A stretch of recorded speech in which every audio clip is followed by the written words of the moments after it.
I know a lot of people will be excited when they hear the sonic boom. Discovery, go at throttle up. And these are going to provide quite a show because you're going to hear those sonic booms.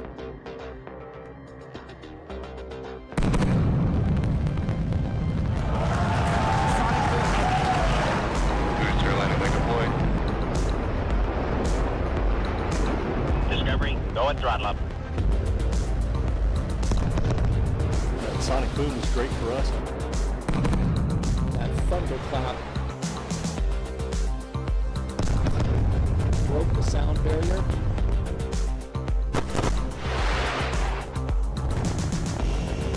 Side booster separation confirmed.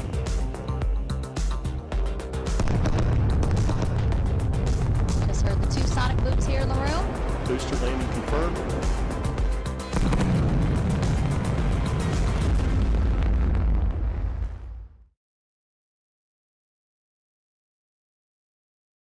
Space and Rocket Review. Space and Rocket Review. You two girls, tell your friends. You in the hat. The Space and Rocket Review is starting. One night only, every weekday. Space and Rocket Review. Now with more sonic booms. I know a lot of people will be excited when they hear the sonic boom. And these are going to provide quite a show because you're going to hear those sonic booms.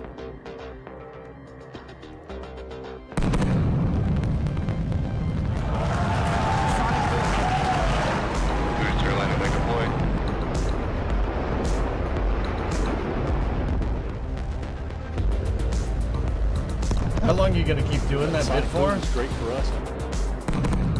That Yes. thunderclap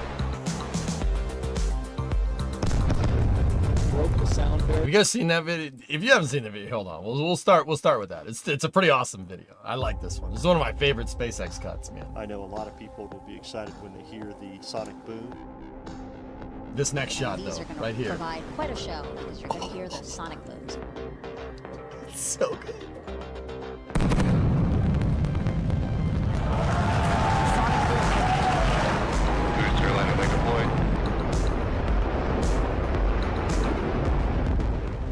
This is not new. Just a good video. That sonic boom is great for us. That thunderclap broke the sound barrier.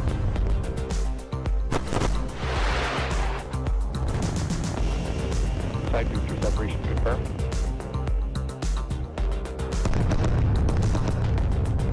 Just heard the two sonic booms here in the room. Oh, it's so good, man.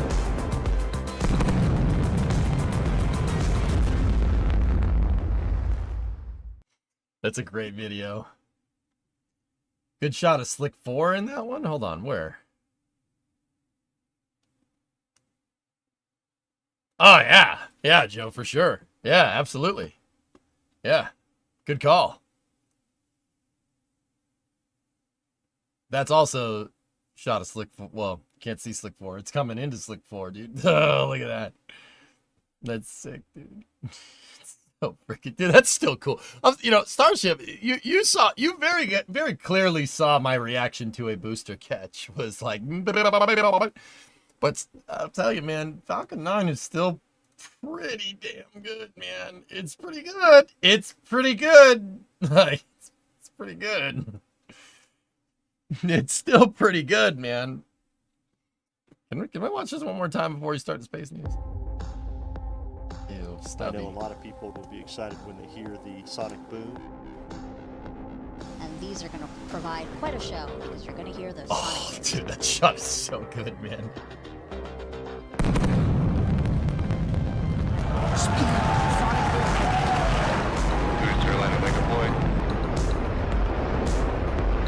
This is my boomstick. That's right. That sonic boom is great for us. No, it's not, Ben. That Go away. thunderclap broke the sound barrier. Oh, Side booster separation confirmed.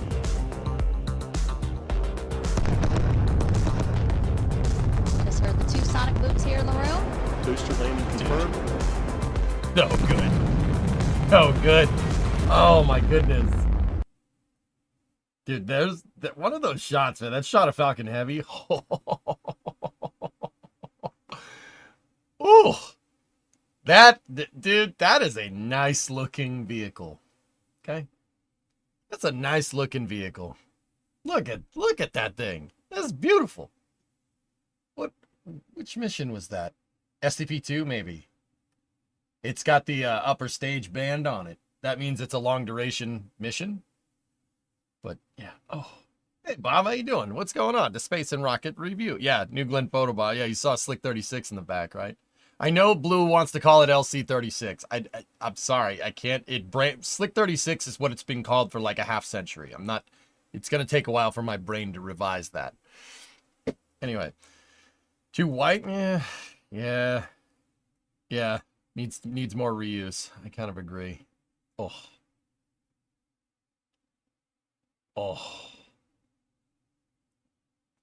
There's also another one. There's another SpaceX video. You know, as long as we're just looking at all the SpaceX cuts, the past missions video. This is an old video. It's an old video, so it checks out. Oh, it's 8 years old. No.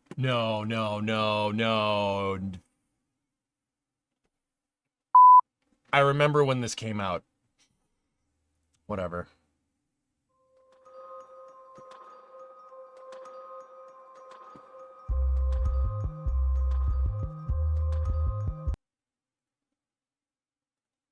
Is it in 4K?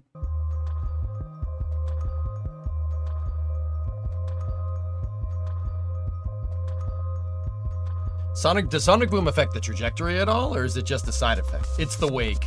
It's a pneumatic wake, Space Ghost. Think of it like a boat wake. No, not really.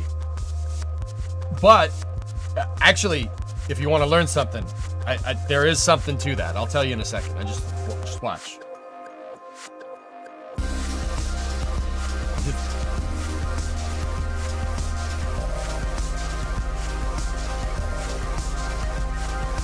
So cool.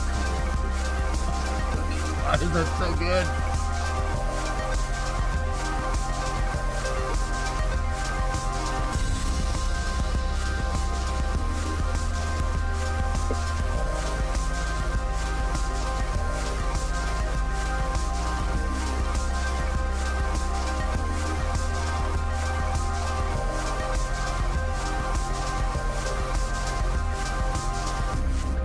Yeah, that's pretty good. Yeah, that was a good one. Dude, that shot of looking up the business end where the song drops. This shot right here. Oh my god. Oh, that's so freaking cool, dude. That's pretty neat. That's pretty neat. How neat is that? Anyway, okay. Space Ghost, you asked, does the sonic boom affect the trajectory at all? Is that just a side effect? Now, okay, so in the context of Falcon 9, no, it doesn't affect the trajectory. It's the wake coming off the vehicle. You can actually see it in you can see it in one of these shots in the sonic boom video. Here, it's right there. Look, see it? See the wake? Oh, it's so good. And you can see it in this other shot too, which is why I dig it. This one right here. Oh, that's so sweet. Now you want to know why you know, when Falcon 9 comes in, you hear two sonic booms. You see two vapor cones there? Two pressure waves coming off. So it's basically the bottom of the vehicle's breaking the sound barrier and the grid fins are breaking the sound barrier. Pretty cool, huh? Yeah, that's why you hear pow pow pow. You know, when the thing comes back in. It's kind of it sounds like 3, but it's really like you have the business end of the engines, right? Then you have the landing legs, which kind of combine. So it's like pow pow pow. You know, so you have 1, 2, and then 3, right? But you can see them right there. There's your wake. Now, here's the thing. That doesn't affect how Falcon 9 flies. It really doesn't. Now, the next question is, and Space Ghost, this is what you might not know this. Has there ever been anything that has utilized the wake or whatever? Yes, the answer is yes. I know a vehicle right off the top of my head that does exactly this. That takes the wake and vectors it under the wings. That's the XB-70. Look. So, that was a good question. So, look at the XB-70. First of all, the XB-70 is over 50 years old, which is, that does not look like a plane that's 50 years old. Over 50 years old. Yeah. It does not look like it, first of all. It was a really, really good design, and we should have used it. But, yeah, ramjet engines, Kirok, exactly. Yep. That's another good example. So, what was it like watching the Falcon Heavy test flight? Magical. So, the XB-70 has a very curious shape. Get out of here. If you look, the way this thing flies, and this is why I showed you Falcon 9 breaking, you can have different parts of the vehicle breaking the sound barrier. The sound barrier is very, very dependent on airspeed. It's also dependent on pressure and temperature as well, right? Mach number changes because airspeed changes with temperature and humidity. Aerodynamics is weird, okay? It's weird. But the point to understand here with this is that you can have different parts of your vehicle breaking the sound barrier. If you have some parts of your vehicle breaking the sound barrier and other parts not, that's called transonic. Right? So that's 0.8 Mach to 1.2. Because parts of your vehicle will be breaking the sound barrier because the airspeed going over that localized part is faster than the speed of sound. Now, how can like a plane be halfway breaking the sound barrier? Well, think about it like this. Air moves faster over the top of a wing on an airplane than it does on the bottom because of the differential pressure. That's what Bernoulli's pressure principle is. So when a plane is flying, by definition, when you get near the sound barrier, the top of the wing is going to break the sound barrier before the bottom does. That's why you have a transonic regime. You have subsonic, transonic, supersonic. Now, once you get into supersonic, you start leaving wakes because you're breaking the sound barrier. With the XB-70, what it's designed to do is it has basically a split right there between the intakes for the engines. There's 6 jet engines back there. Each intake goes to 3. Right? This thing splits 3 times and goes into 3 jet engines.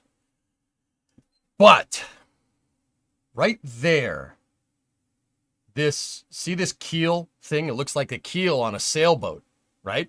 See the keel right there at the front of the intakes? That's not the word for it. It just looks like a keel. See what that thing does? Or see how it is? What that thing does is it makes a supersonic wake. And at the right speed, right? Because there's nothing out in front of it. It basically has supersonic laminar flow coming at it. So undisrupted air hitting that keel right in the front of the intakes. Now what that does is air gets basically compressed right up against the sharp part of this thing, and it actually gets shot off to the sides, right? It makes the wake that we're talking about. That thing, it makes that, right? That's a vapor cone. It's not exactly the same. If you really want to know, it's the next shot. It makes that. See the waves? What the XB-70 does is it utilizes a phenomenon called compression lift. If you look at the XB-70 right now, the wings are completely straight. But if you look at the picture of it flying, the outer tips of the wings fold down. They fold down at high speed. Why? What happens is the front of the intake right there splits the wake and vectors the wake underneath the wing. It vectors it underneath the wing, and this thing shoots it backwards. It basically bounces off this wing. The resulting force there, the resulting thing here is that you have insanely high pressure underneath your wings at high altitude. So the XB-70 can fly higher. It can fly way higher with a way smaller wing, right? And because the compression lift is making so much extra lift, more of the engines can be focused more on keep going forward rather than, keeping the plane up. If you kind of picture a plane flying at high altitude, it's kind of nose up a little bit because the engines are partially pushing you up, but partially pushing you forward, right? Like picture a passenger, like a 737 flying through the air. The nose is slightly up because some of that engine thrust is being used to keep you up there. Most of it is being generated by the lift on the wings. You do not have to do that with an XB-70. The XB-70 can put its nose down and burn because of compression lift. So Does it affect the vehicle? Well, it depends. Depends on the vehicle. You said moron. What's up, man? Yeah, L8, this picture on the XB7 of the XB70 is one of my favorites because the XB70 looks like an aircraft. It looks like an airplane that belongs from the 1980s. But look at the 50, that's a 53 F100 right there. Look at the truck. The truck these vehicles don't belong with this airplane. Like, look at, there's a milk truck back there. A milk truck. Who's made a milk truck? There's a B series Mac sitting over there. Give me a freaking break, dude. There's a freaking B series Mac? All right.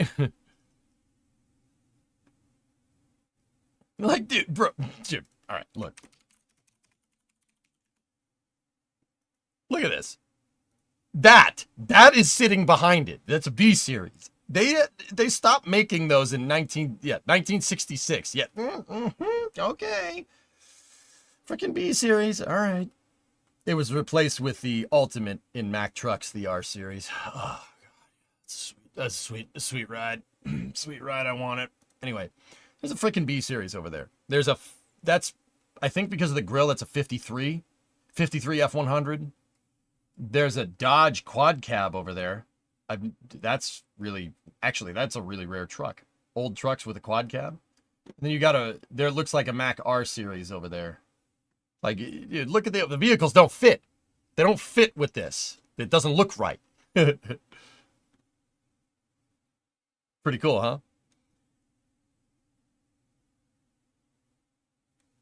EJ, men had yet to walk on the moon when the XB-70 was retired. Ugh. Yeah. It has some similarities with the F-14 Tomcat.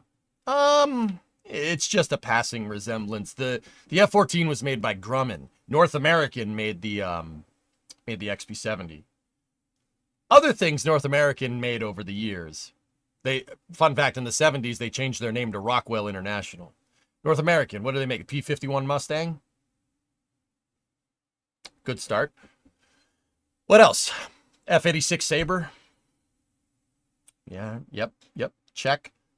XB-70, check. B-1B, B-1A, check. Space Shuttle, check. Apollo CSM, check. Yeah, all of those things are pretty good. All those things are pretty good. North America was pretty good, and Rockwell by proxy was pretty good. It's a pretty good airplanes, dude. What happened to NASA in the 70s to stop all the cool stuff they started in the 60s? Lack of vision. And floppy jowls. Raiden, I am not a crook. I am not a crook. Rah. They are great at making posters. Sure.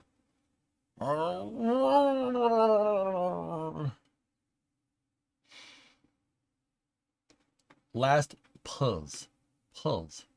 Speaking of planes from this era with supersonic capabilities, what are your thoughts on the Avro Aero? Mint. Sweet plane. What happened with that, though, is a little sussy baka glitched. What happened with that plane? A little sussy. Jets have air masks for the pilots, right? The air coming from the outside goes inside the jet and gets supplied to the pilots. How do they decompress that air to a pressure that the pilots can handle? It's a tap-off from the jet engines. It's not from the intakes. It could be. I mean, you can...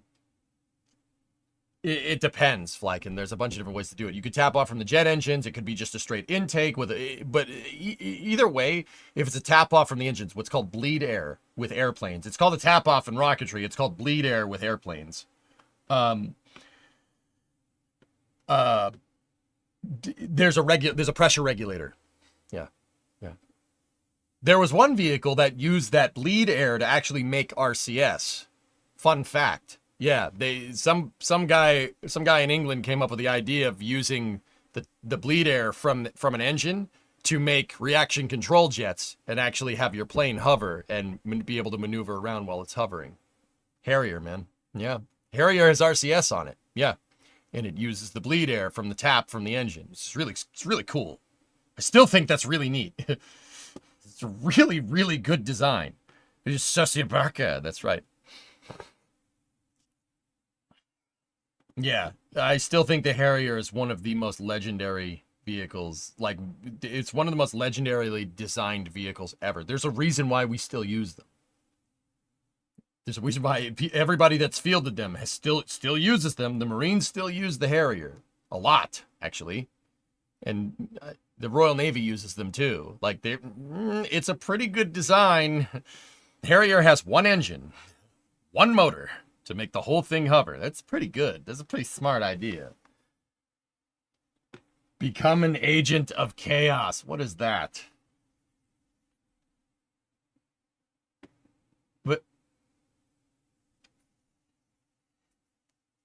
What the funkin' waggles is this? Baron, what? Now, I do have Space News links lined up, but Space Ghost, I thought we'd start it with some knowledge. Knows. What? Now you might lose some brain cells here. Arc, advanced rockets. Space should be routine. Yeah, a lot of people... No.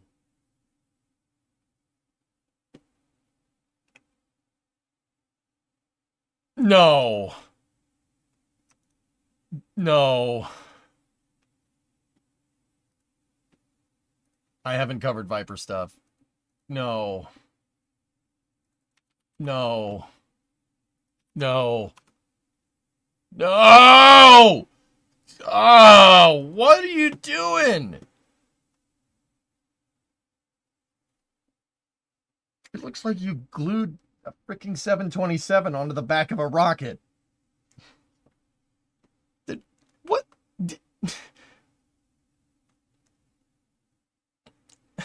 What?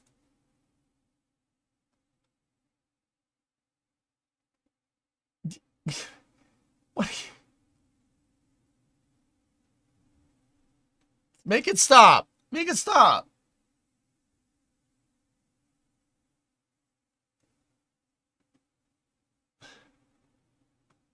Make it stop.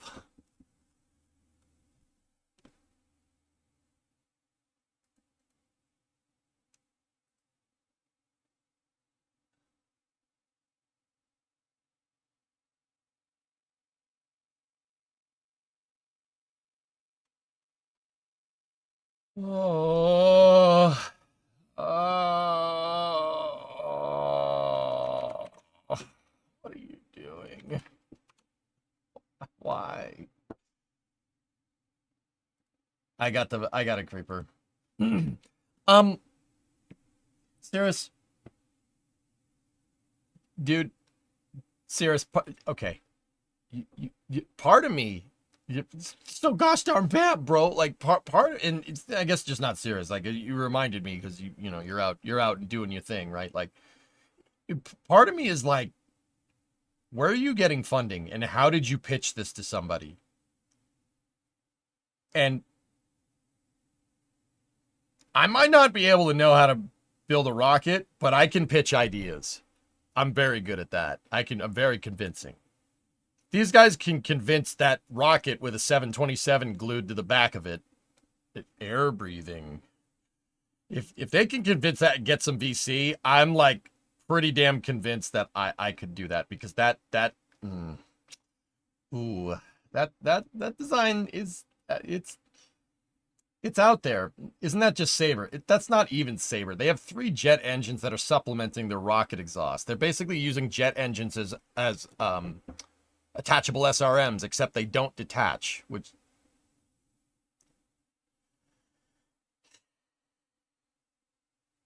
Pitch, jet engines are cool, right? Right? Sell me this pen.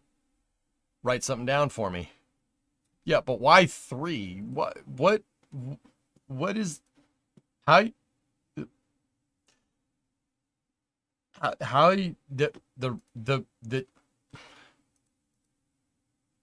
they're not...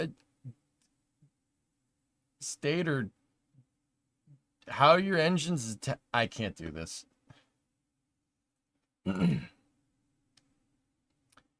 Oh boy. Guys, so here's the thing. All right. Maybe in the future you could, like, somebody's going to come up with attaching jet engines to a rocket engine. The idea is that you supplement.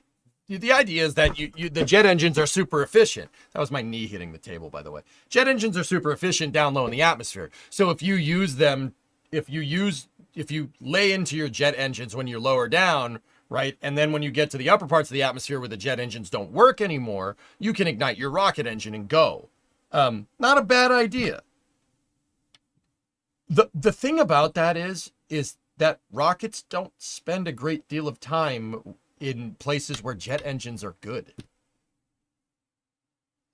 Jet engines, an air-breathing engine, unless they have some kind of cone intake. So I'm going to go out on a limb here and say that they probably have some, like, SR-71 engine attached to the side. So they're probably like, oh, it's a turbo ramjet. It can go Mach 5 or something like that. And maybe they do. Maybe they do. All right, show me the hardware, first of all, right? But even that, putting like 3 J-58s on the side of a rocket and then use it and having the exhaust bypass go like mix in with the exhaust gases from the motor. I mean, you could do that, and you might be able to actually accelerate the air coming out the back if you have the jet and the rocket engine ignited at the same time. But also, the reason why a J-58 can make an SR-71 go so fast through the atmosphere is because the J-58s on the SR-71 are flying, if this is the ground, they fly this way. This way, not this way. Okay? Flying this way means you're going to be in the atmosphere for less amounts of time. So unless this rocket pitches over, flies like an airplane, and shoots off into space that way, which is horribly inefficient if you don't have any wings, those jet engines are... having jet engines attached is a decent idea, but you need to stay in a place where the jet engines work for them to actually prove they're worth their weight in, well, mass. But that's the whole idea. Like, that's why I looked at this and went, okay.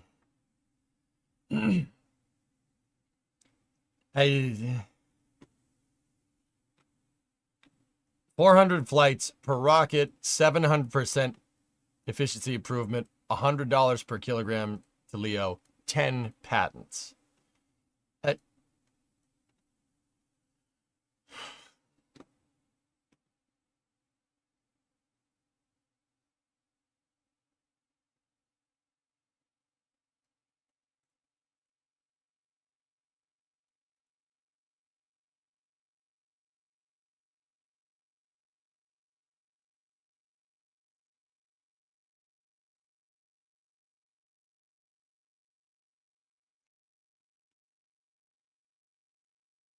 Yeah, Hokey, this is what I mean, dude. Part of me is like, yo, maybe I should...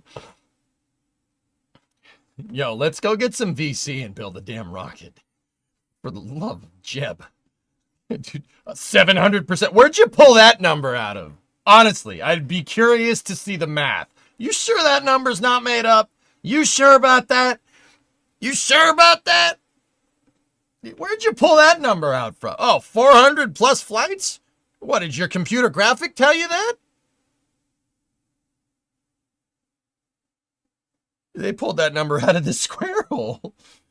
Yeah, the $100 per kilogram to price point. Yeah, eventually, maybe. What? How long? How much runway? How much runway and funding do you need to get to that price point? Pretty sure SpaceX's multi-bajillion-dollar company still hasn't hit that price point. And they've been trying for 20 years. They've almost hit that price point, though. Discovery, go at throttle up. I think it came from Dr. Evil. Yes. I'm just... 700% efficiency improvement. I don't know. They obviously don't know about plume expansion either. Yeah, well, yeah, what is this? Hokey, this has got to be a variable geometry. There's got to be a variable geometry nozzle down there. It's got to be, like, what is it, a big arrow spike? You can't just take a stock picture of some of a turbofan and just be like, yo, Investors? Possibly you. Now, don't get me wrong. Don't get me wrong. I'm all for new ideas. That's cool. You got to start somewhere. Show me some hardware, and then we'll talk. Until then, nice computer graphics. I can do those too.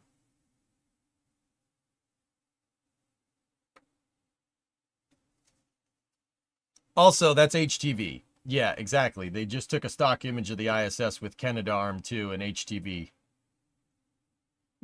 Looking at that payload, I think that's HTV-9, if I'm remembering right. It looks like an aerospike.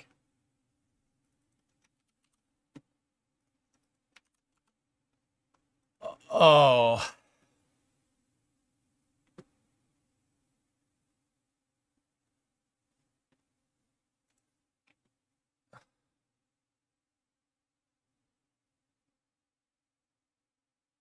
If you had to pitch a rocket, what would you pitch out of curiosity? Well, I can't tell you. I can't tell you that. Somebody would steal my idea.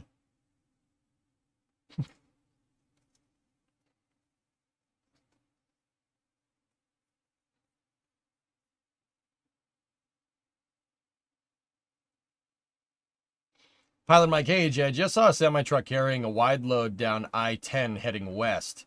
It said NASA Orion heat shield, just to let you know. Oh, yeah? Don't worry about it, Mike. It was broken. It is broken, most likely.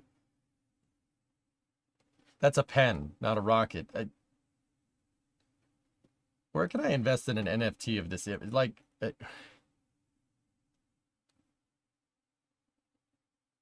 I got here late. Are we trying to reinvent the first stage of a small sat rocket again? Nah, Bill. A viewer brought this to my attention. Advanced Rockets Company. And they have a rocket that basically has 3 SR-71 engines attached to it. And the exhaust from 3 of the turbo ramjets are plumbed into an aerospike.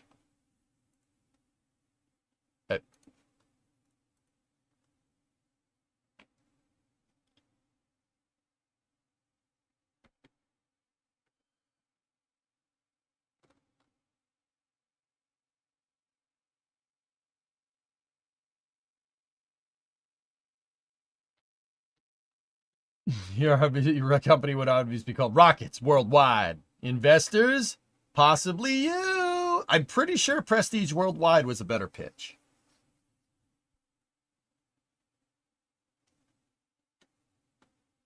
Yeah, Dark Rue, we don't need to watch this rocket in 20 years beating SpaceX. Now, here's the thing, guys. Okay, you want the honest opinion here? This is cool. Great website. Nice. I could make this in a weekend. Actually, probably Brimo could. I'm the 3D modeler. Brimo can make websites. I could probably do that. I make the 3D model. I make that in a weekend. No problem. It's easy. This is the, like, show me some hardware. Show me some hardware and then we'll talk. Because right now, that's just a really nice 3D model. These numbers, I have no idea where you're pulling these numbers. What are you talking about? Where are you getting this from? 400 flights per rocket. Yeah, how are you going to do that?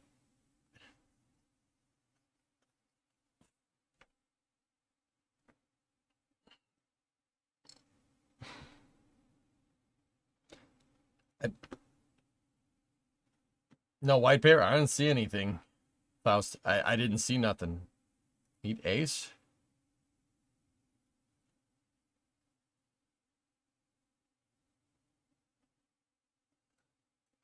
The vehicle's geometry and aerodynamics significantly reduce drag during flight, but allows to maximize drag during re-entry by a simple change in orientation.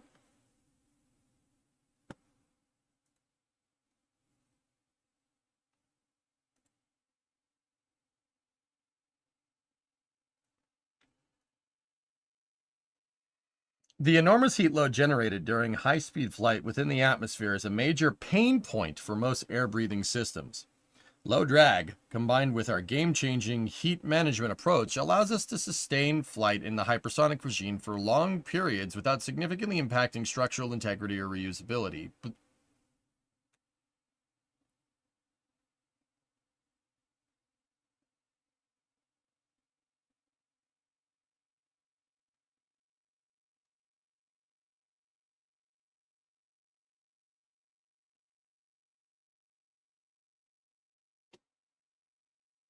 Our rocket-based combustion cycle propulsion...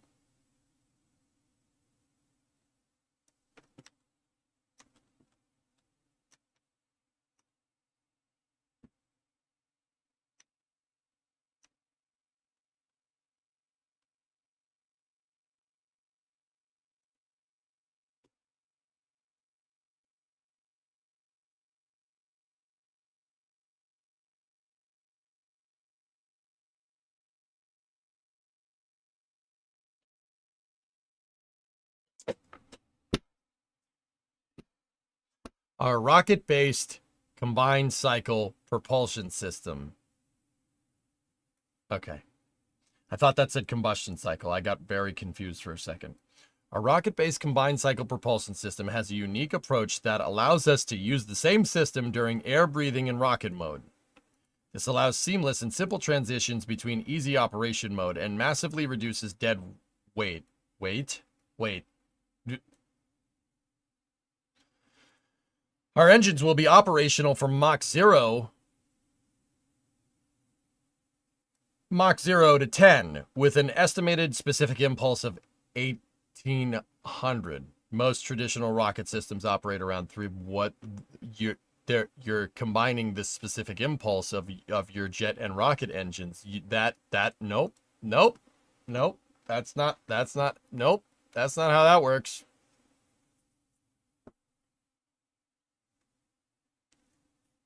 Oh, nope. Nope. Nope. That's not how that works at all. That's not how that works at all. Baron, where did you find this?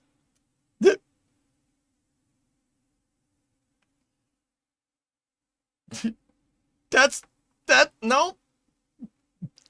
I'm trying to come up with some kind of analogy to make that make sense for the people that don't understand rocket science, but okay. Say you have a truck and the truck is flat towing a car behind it. Say you have a pickup truck that gets like 10 miles to the gallon. Okay, it's an old pickup truck, like the ones that I like. And it's flat towing a Prius. Okay? You're flat towing a Prius, right? And the Prius gets great fuel economy. You can get like 40, 50 miles to the gallon. That's like saying because your pickup truck is towing a Prius and the truck gets 10 miles to the gallon and the Prius gets 50 miles to the gallon, that's like saying, well, our truck has a combined fuel efficiency of 60 miles per gallon. No, it does not. No, you are 100% wrong.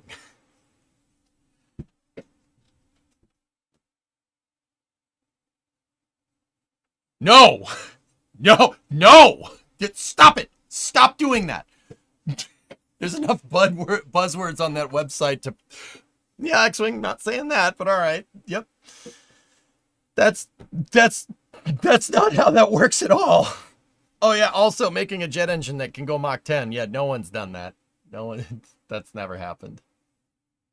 I look, I'm not saying it can't be done. Show me some hardware, then we'll talk. Because this is a website that could have been made in a weekend. I'm not trying to be mean. Yeah, that's enough of that. I'm not giving that any more oxygen. Maybe the jet engine will work if I did, though. There's footage of hot fires on their YouTube, but not sure of what exactly. We have some hardware, huh? All right, let's take a look.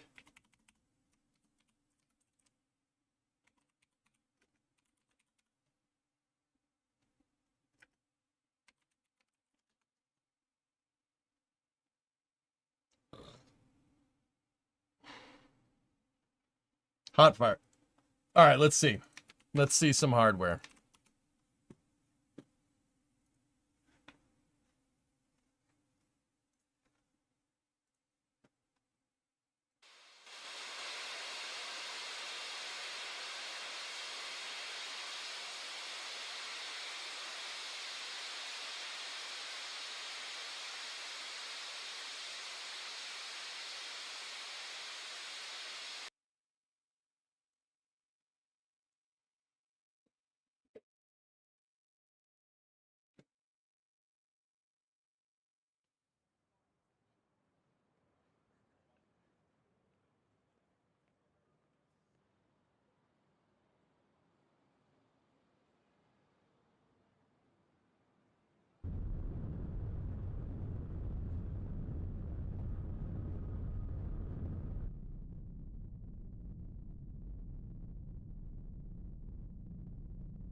I don't know if that music is legit or not.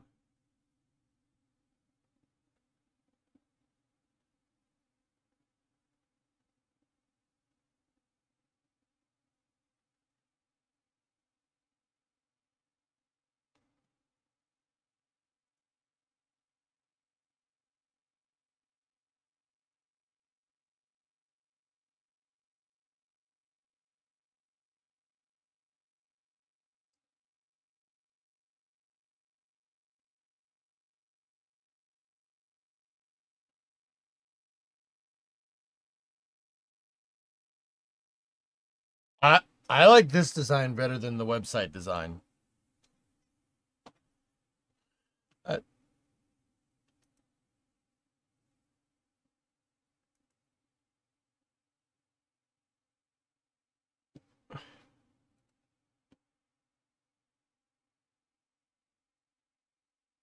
give you some insights, Stephen Long, one of their directors, is involved as meta coach at Buddhist meditation healing plan, and his LinkedIn is full of crypto stuff. Their CEO, Athanel Mambalu, is also involved with Power Remit, a digital wallet in exchange with fast-paced crypto and fiat transaction. Okay. Okay, yep. That's enough giving them credit. Here, check out what Rocket Lab's up to. Rocket Lab did more hot firing on their Archimedes engine. Yeah, we're never going to talk about them ever again. Cool.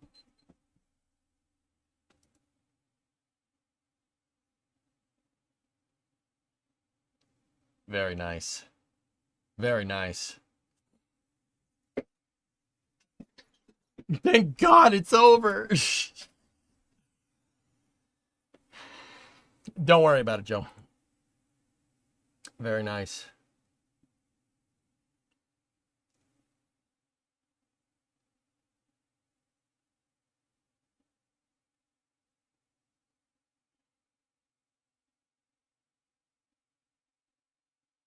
See how defined the under expansion is coming out of the rim of the nozzle? Very good. That is a happy rocket engine. That's very nice. Very happy. This is the Archimedes engine. Archimedes is Neutron's first stage motor. Here.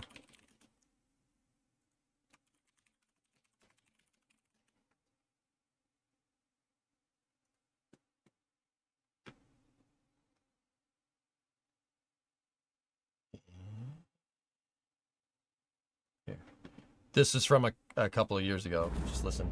7 Archimedes engines propel the first stage. Stage.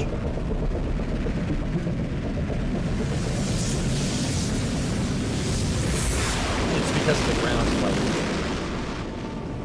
Since reusability is at the heart of the Neutron design, we asked ourselves, how could we reuse as much as possible to really drive down those costs and time to get it onto the pad and launch again and again? The answer is not throwing away the fairings, or even trying to catch them.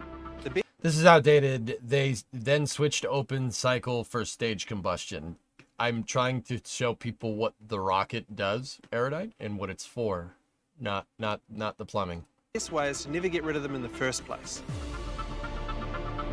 Next, we have to control the rocket during re-entry. Yeah, so that's right, Neutron does not land on a barge. It is a return to launch site vehicle. All good, man. So to guide the rocket back, we use the shape to our advantage, just like Electron. We use the atmosphere to do as much work as possible. Small control surfaces called canards at the front make small changes in the trajectory needed to get the accuracy and guide the stage back to the launch site where we started.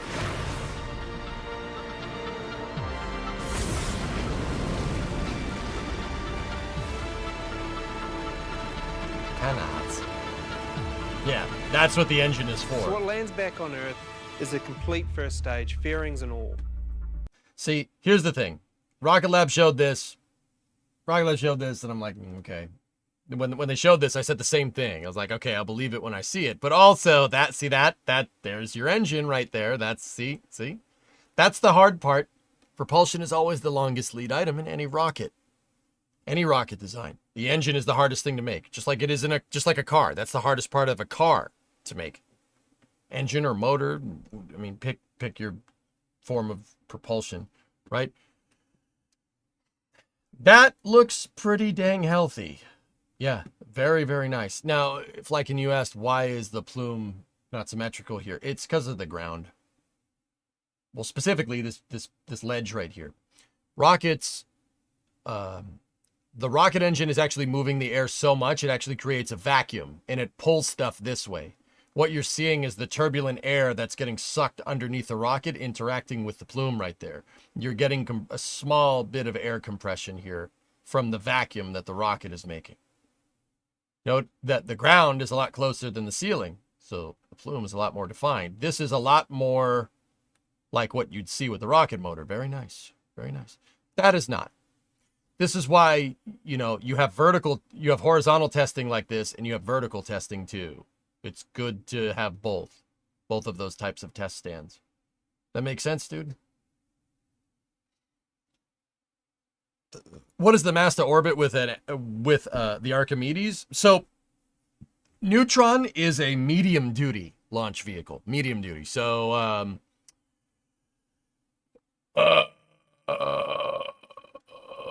please hold.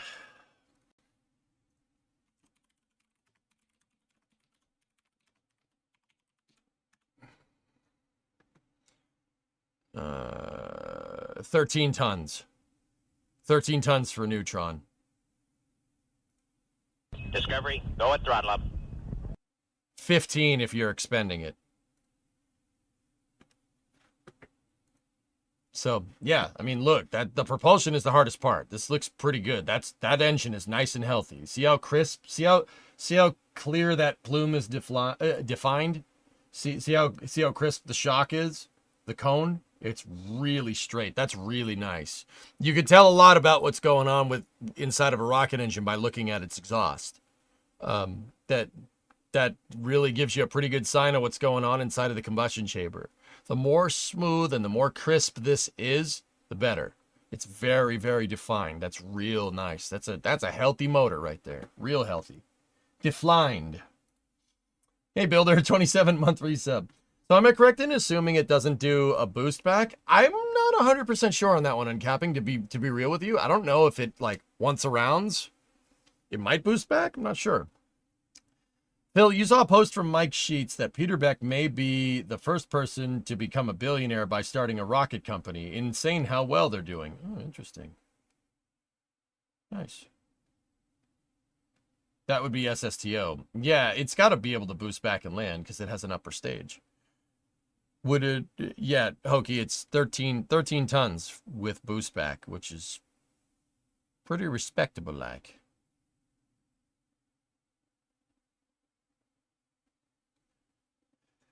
How do they not damage the ground and other stuff without water suppression?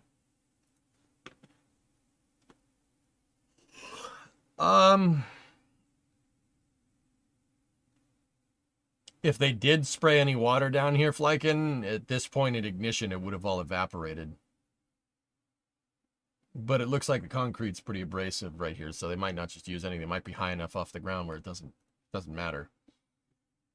Have you seen the last Mark Rober video? Yeah, Kirak, I saw that. They're putting a payload on the next SpaceX transporter mission, which is pretty cool.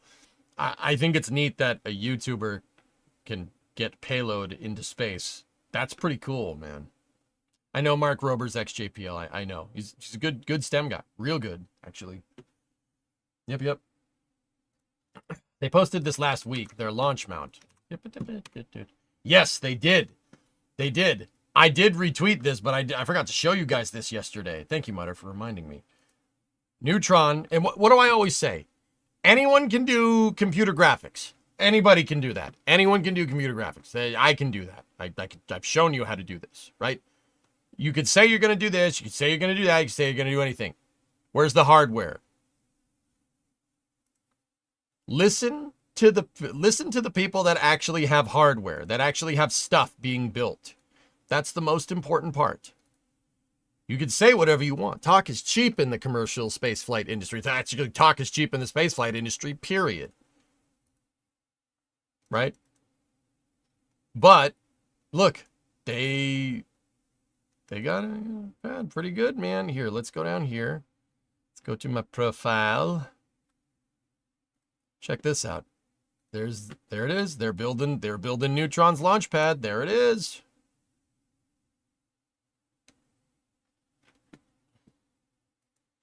I don't know, Flykin. I think that's Destin. What are those pipes? Sound suppressor pad deluge. Peter Beck actually replied to this, or retweeted it. Here. Rocket Lab. Yeah, see, look, they're also second stage testing. Ow! Why do you do that, internet? Jeez, sorry about that.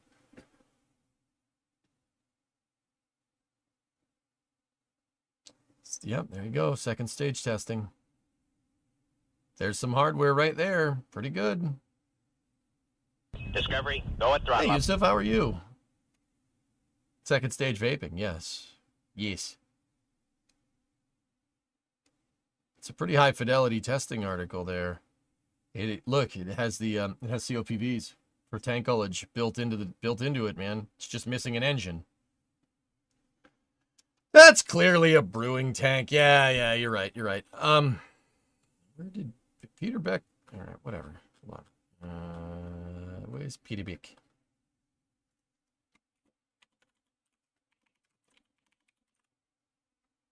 Yep.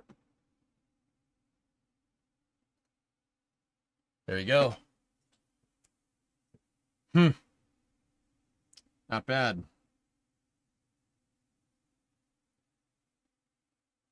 Yeah, Deadbringer, it's ridiculous, man. That's pretty good, man. There's a launch mount. I'm curious to see how the flame, what are they, where's your deflector going in this design? Because there's a huge pipe there instead. That's a water pipe for sure. But there should be like a flame deflector underneath here. OLM1 if it was good. Sure. Where's this at? Wallops. Mid-Atlantic Regional Spaceport, Brandon. I'll show you exactly where it is. Out. Yes. You need to see this.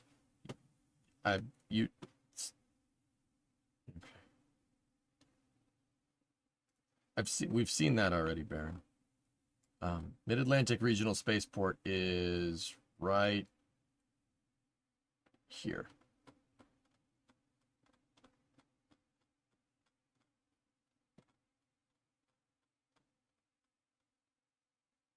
So Neutron's pad is being built right there. See the stand right there? That right there is that. Understand? You could tell because of the way it is. No. See the concrete blocks? Actually, that might be for the water tower. It's that one, excuse me. That's the water tower. That's the one right there. The stand is over this, which makes more sense because that's where the water pipe is coming in because the water tower is right there. And it looks like it'll have a single deflector going out. Oh, okay. I see what this is doing. Got it. Yep. That pipe is not in its final spot. That's why this picture makes no sense. That pipe isn't in the ground yet. This pipe should be down. It should be sunken into the ground. There's the provision for it right there. That makes sense. Actually, good that you asked that question, Brandon, because now I figured that one out.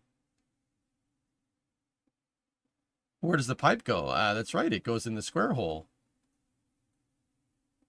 Yeah, this is an old picture, dudes. The water tower is built. It's there. Along with most of the pad. Let's see.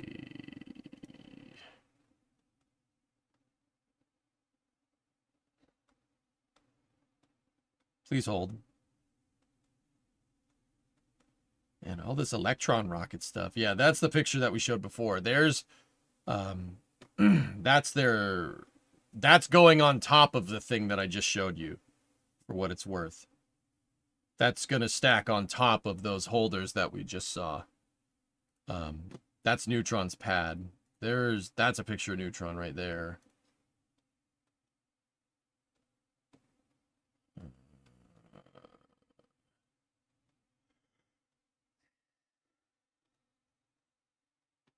Trying to see if they have any pictures of the dang old pad. What happened to the smooth clean plaid? What happened to the smooth clean pad? I guess they changed the design. Yeah, that big honky piece, that big honking piece is gonna go on top of this. The big honking piece. Dude, I can't speak. My brain is broken. Aren't they building that pad in Wallops, Virginia? Yeah. Mid-Atlantic Regional Spaceport, Wallops Island. Yes. Fun fact, the Neutron factory is actually right there. It's not, it's still very much a chicken farm in this picture. Yeah.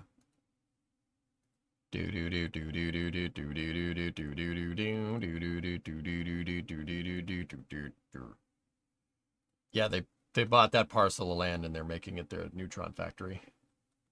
Where's our Wallops flyovers? Excuse me. When Wallops flyover?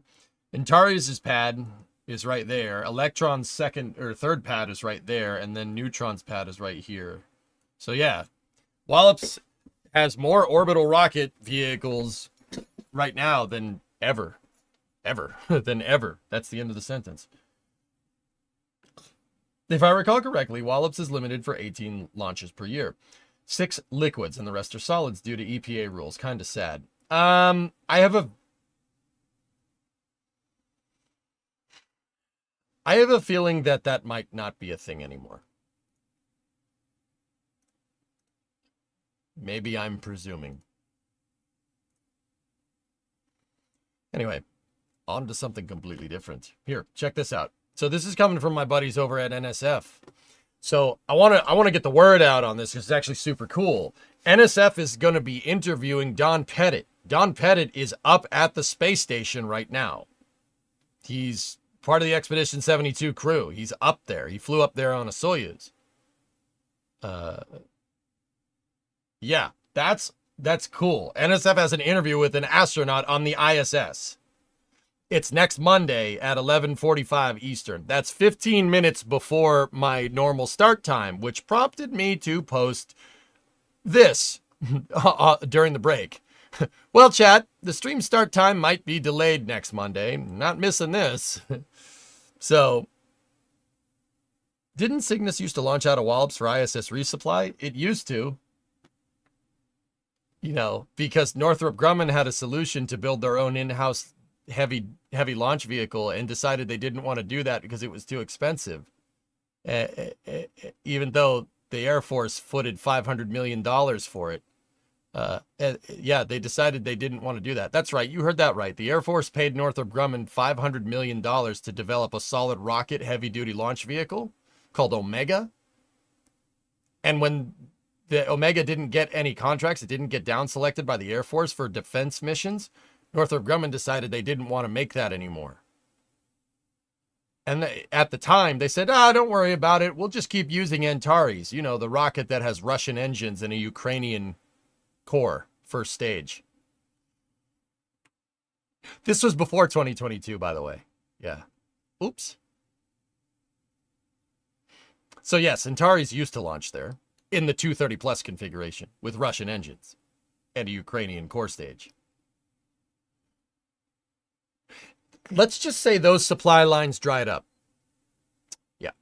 Yeah, those supply lines aren't a thing no more. So what they did instead of developing Omega, they said, no, we'll take Antares and we'll retool its propulsion system for the third time. Actually, second time. Well, yeah, third time, technically. Yeah, so Antares is going to have a new version that uses Firefly Reaver engines in the first stage. Yeah. Antares 240 is what it's called, I believe. The last version that flew is Antares 230 Plus. You know, the one with the Russian engines. I'm guessing those parts are on back order. Yeah, they stopped making Antares 230 Plus, which is a pretty damn good rocket, or was a pretty damn good rocket for the time. And Firefly is going to make Antares new first stage engines. They're going to use 2 Reaver engines. I believe the Antares stage factory in Nipro was damaged. Yes. Miranda, not Reaver, 230 pounds of thrust. Excuse me, not Reaver engines. That's right. The Firefly's MLV engine. Excuse me. Launch vehicles confused, Pete. There's too much information up there. I thought it was going to be 330. You're probably right. You're probably right, John. Yeah. Yeah, it was... the one in Nipro, Joe, is the Yuzhnoye Design Bureau, which I believe means Southern Design Bureau. The Russians also have very literal names for their stuff. Launch Design Bureau is South. Okay, South Design Bureau. What about one that's East? East Design Bureau. Okay.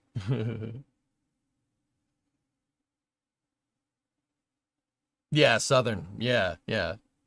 What about the Eastern Launch Complex? What should we name that? Eastern Launch Complex. Vostochny Cosmodrome. Okay.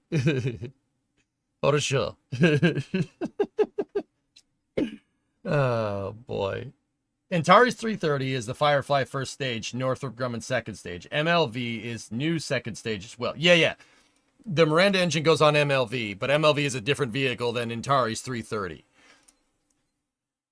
Sorry, that's the right one. Yes. Have you talked about Stoke yet? I have not, Elon. No, I have not. Speaking of Firefly and Wallops from earlier, aren't they planning on having their first East Coast launch pad there?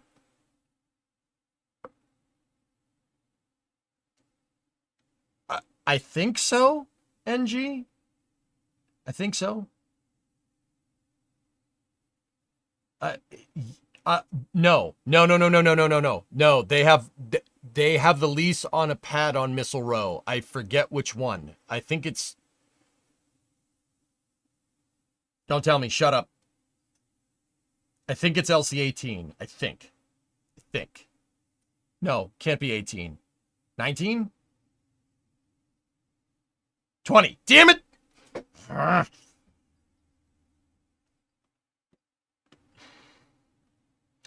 Funny enough, if you search the names on LinkedIn, there was a change in leadership on the OLM2 build manager.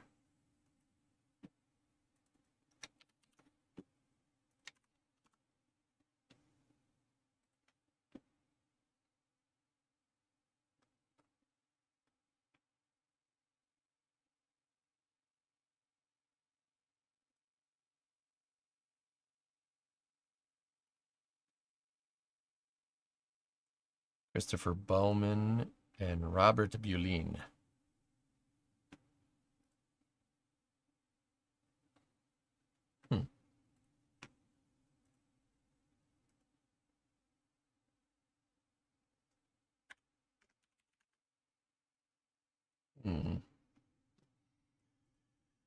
New lead engineer on the launch mount, Maria Varela. Okay, yeah, because Mary posted this, and somebody linked this to me, and I had no idea what the heck that meant. I'm like, I don't understand what any of this means. Mary took these pictures, by the way. Yeah, I had no idea what that meant. I don't know what that means, but now we do. I guess they have new managers. My question is, what are these other guys doing now? And also, yo, Maria, hit me up. I want to design launch pads. I'm good at that. Well,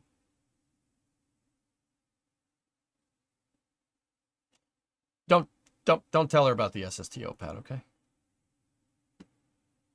Don't tell her about the Freedom Rockets pad. That was a good launch pad. We designed the heck out of that thing. That thing was really good. Her launch pads don't blow up. Excuse me, geek. Excuse me. Explain Flight 1, then, jackass. What was that? Huh? What was that? Hey, as I recall, none of my pads dug a crater in the ground. Okay? Just saying. Got him. Reading up on it, it looks like Firefly is going to have the Antares launch site to support Alpha. Yep. It's an internal meme since the rumor has it, if you're the lead engineer, you sleep in a trailer next to the build site. I'd do that. Do you design launch pads in Kerbal with Kerbal constructs? No, Ben, no. I just design launch pads out of rocket parts. But I ended up using Kerbal constructs near the end just to give me some flat ground to build a launch pad on. If you really want to know.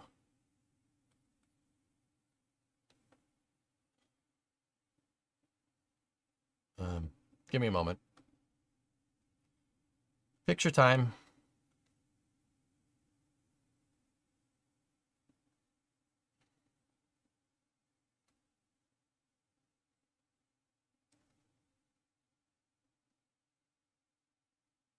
I'm looking for it.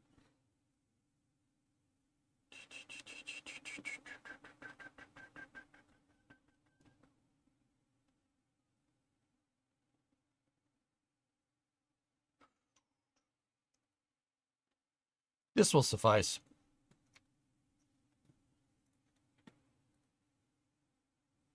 What does that look like? Technically, your launch pad didn't blow. I'm sorry, Geek. Wait. You're going into a tunnel. I can't hear you. The signal is bad. Oh, God. Jeez. Oh, look, you're timed out. I can't hear you. You're going into a tunnel. Hey, where you go? Hey, come back. That's rude to leave a conversation in the middle of it. Looks like VC bait. Yep. Yeah.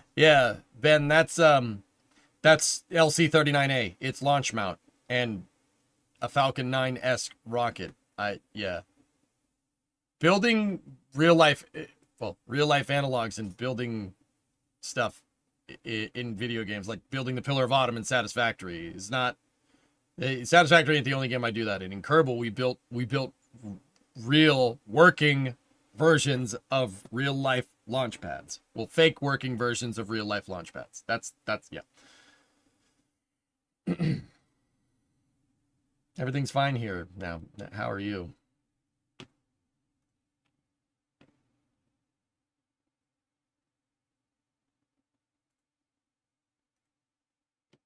Working. Is it not working? Is it not working in this picture, Mutter? It is. Dick. The transporter erector looks good. Thanks, man. Yeah. I only started using Kerbal constructs at the end because so we ran into a problem. There's no flat ground in KSP near the runway. And if you're making stuff that comes back down and lands, you don't want to have the launch pad in render range, right? Because then your frames go to hell when you're trying to vertically land your rocket, right? Like Falcon 9. Your frames go poo-poo. They're really not great. So my idea was to put my launch pad out of render range of the SPH and the VAB points, so I could land near the VAB on flat ground, right? So that meant the launch pads needed to not be on flat ground. They needed to be far away, right? So, give me 1 second. So we came up with this idea of building plates for our launch pads, basically a launch plate, something kind of analogous to 39A. 39A is up on this big raised platform, right? So we figured out a way to build those in Kerbal. Give me 1 second. I got to open some pictures. So look at this one right here. Take a look.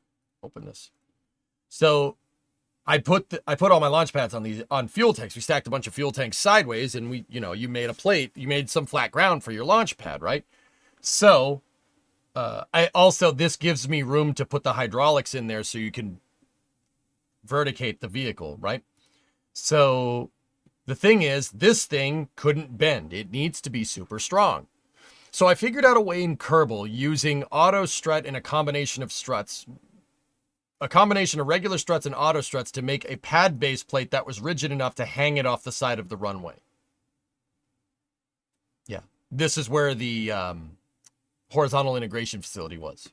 Yeah, you tow the stages into these little gaps right here, tow the first stage in, and you can pick the thing up, and the transporter erector can move forward. You could slap it down, and then it moves back and launches the vehicle, just like SpaceX. Don't get me wrong, it was 2,000 parts, and it takes like 6 hours to put a rocket together. I'm pretty sure SpaceX can assemble a Falcon 9 faster in real life than I can in this, because of the low frames. So, the problem is that this thing is too flat and too strong. If this thing sat on a piece of terrain that wasn't perfectly level, whenever I got near it, it would explode. Yeah. Yeah, it would explode. So, yeah, there's that. There's also pictures of my cars and trucks in here that I totally forgot about. Here's Bill. Nice. So, yeah, that also is a payload changeout facility. Yeah, this is a crane that could pick up stuff and put it in payload bays on vehicles. Yeah. Yeah, I built everything myself. There was one time where it went to space. Yes, one time my pad did end up making it into space. It exploded. I broke the game so hard that it flew into, the pad flew into space. You know. How many frames? No. No, that's how many frames. So yeah, that took a great deal of time getting that right.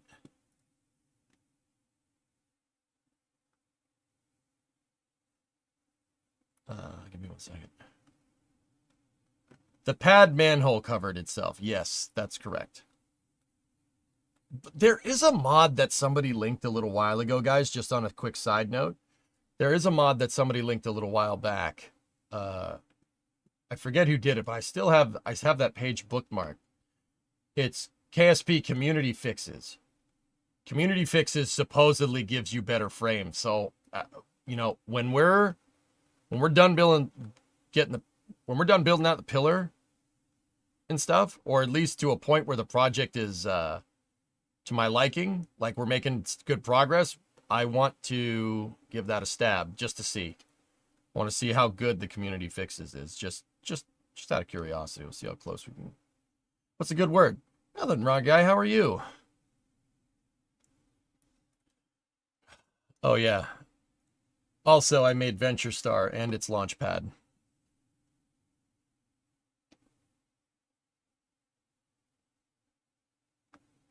Fully reusable. The vehicle, not the pad. Could never get the pad figured out.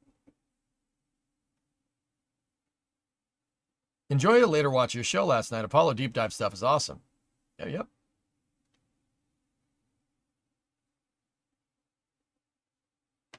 Community Fixes comes with any mod. Yeah.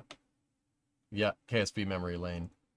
Well, Rocket Guy, the reason why we were talking about it is because SpaceX switched the lead on the OLM, the project manager on OLM 2.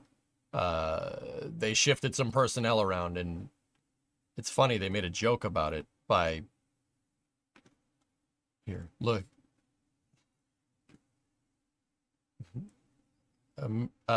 Maria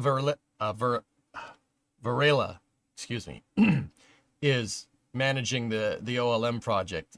Chris and Robert, I don't know what they're doing now, but they hung this thing up here as a joke, I guess.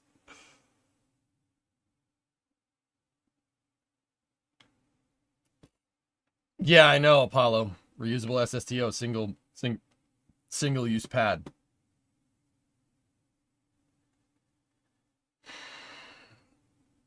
Anyway, Rocket Guy, yeah. I'm sorry about raiding and running last night, dude. I was hungry. I wanted to go eat. What were you working on, man? Anything good? You're still working on that launch vehicle with the GNC all coated and stuff, yeah? Appreciate the raid last night. Did you see the automated rocket landing? I didn't, dude, and I didn't, but when I rated you before, I saw it. I didn't see it land this time, but man, it makes me want to dump. It makes me want to not dump. Makes me want to dump. No, it makes me want to jump back in and figure out KRPC again. I really want to do that. Let's finish the Pillar of Autumn build and we'll figure it out. May I post a clip or now's not the time? No. Post a clip. I want to see it. I'm going to show all these fine people here. Dump.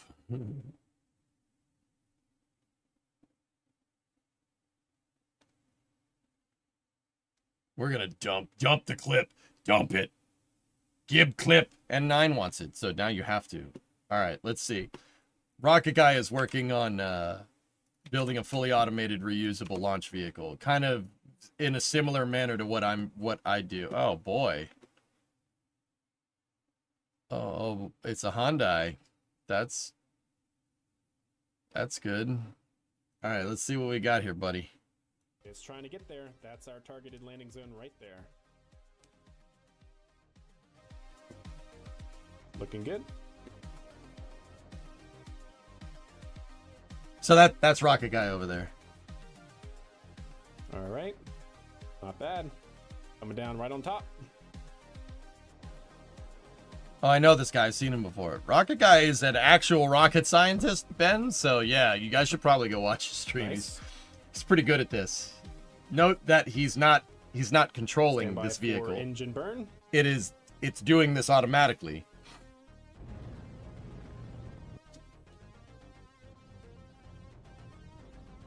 Bruh.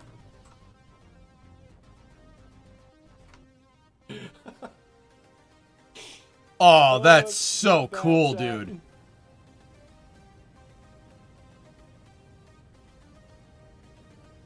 Fuel. Oh. 22.5 meters from the pad. I was about to ask, Rocket Guy, what's your reference frame? Your reference frame is the pad. Got it. That's pretty good, man. Nice. Standby for engine burn.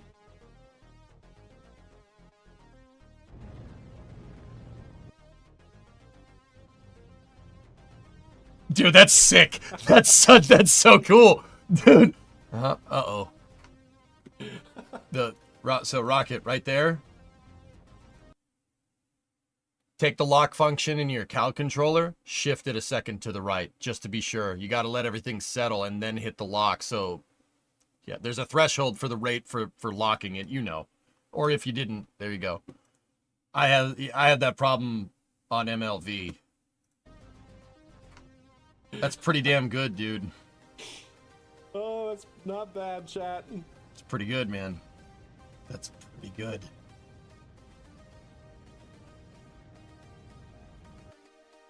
Hmm. What do you got? You got 3 skipper engines in the first stage there? I actually have a Cal controller spamming lock repeatedly every 0.1 seconds so the legs have a chance of locking. Oh, I get it. Yeah. That's a way to do that. Sure. That's a way to do it.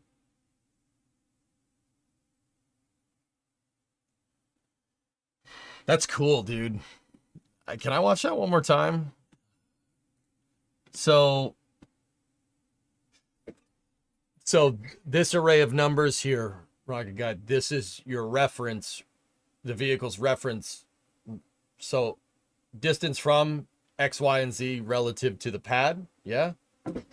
It's what is it? Is your reference frame like a longitude and latitude for the pad? I'm just curious. I'm just asking questions because I don't know dick about this. There we go. It's trying to get there. That's our targeted landing zone right there. Looking good. So it's linear distance, linear velocity towards the pad, and then the commanded pitch. Oh, okay. Those other numbers are rates. I got it.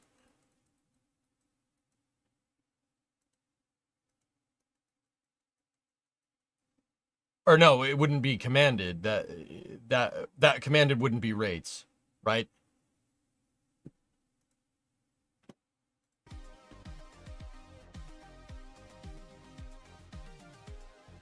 All right. Commanded angle. Yeah, I got bad. you. Cool. Coming down right on top.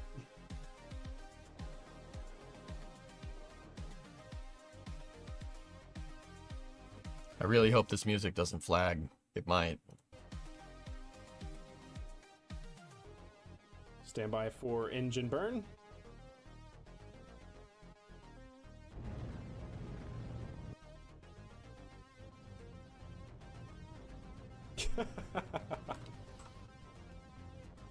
Real New Shepard energy camera angles here, man.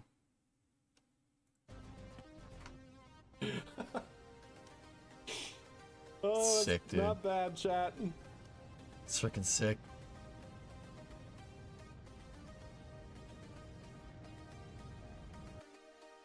Hmm.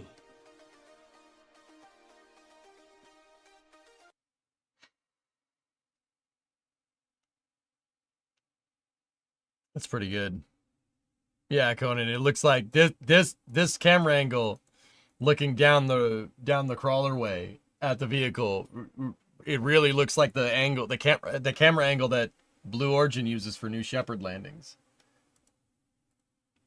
Just want to see it one more time.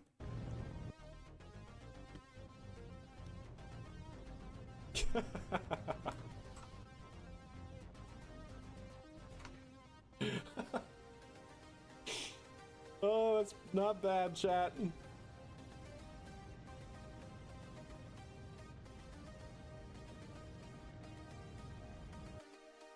Hmm.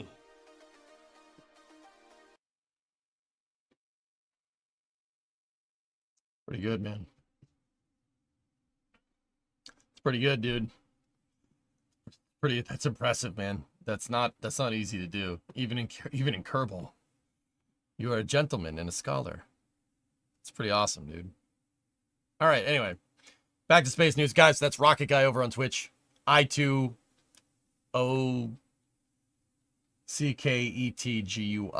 I2, so it's Elite R. What's up with New Glen's? Blue Origin has gone quiet. Don't know. Haven't heard anything. The New Glenn was out on the pad, like they were getting ready for a hot fire test, and then they took it off and they put it back in the HIF. That tells me that sounds like a teething problem to me. They probably put it out there and saw something they didn't like, and yeah. Anytime you do something for the first time in anything that has to do with aerospace, expect the unexpected. I mean, obviously you don't want the thing to blow up, right? They just probably saw something in their process somewhere that needed to be changed. That's all. I guarantee you it's not that big of a deal. You don't get, let me put it to you like this.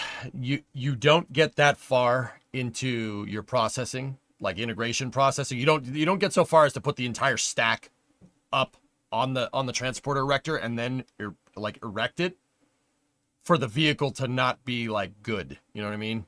You don't get that far into the process. Or they did, but I highly doubt it. This sounds like maybe an umbilical was loose or something wasn't tightened down or something. Discovery, go at throttle up. And they just want to look over everything to be absolutely sure. You should really, like I said, with your first flight, or first anything, you're kind of expecting the unexpected, but like that, you should be like extra cautious. So like, if a piece of paint is flaking off the first time you put the vehicle on the pad or something, if paint's flaking off, you should pay attention to that, because that's something that you did something that the vehicle did that you didn't want it to do. The paint flaking off could be bad load calculations or something. It could be bending it, like that's just an example. That's not what happened, but even the slightest thing, the point that I'm getting at is like the slightest thing from their integration test, if it didn't go, like when they put the vehicle upright, if it didn't go perfect, they're going to be like, nope, bring it back. Nope, you, come back over here. Come on, you, come back.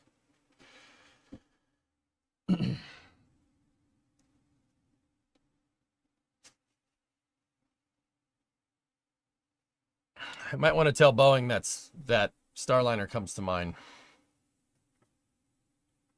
Yeah, that's a good example of why you be very careful with this stuff when you're doing testing so it doesn't happen when you actually go to fly it. Just putting it out there. All right, so there's a new tweet from Rocket Factory Augsburg. What are they up to? Day 3 of our Rocket Factory Augsburg Advent, or RF Advent. No, don't even think about it. This Helix will not lay under your Christmas tree. After we carried out the first stage hot fire test with our 4 Helix engines, the remaining engines had to be retrofitted. To do this, we have a working platform in the launch stool that gives us access to the engine bay of S1 and a crane that can be used to lift Helix engines up to the stage, for example. Practical. It's like a rocket engine is on a little cart. It's on a little cart.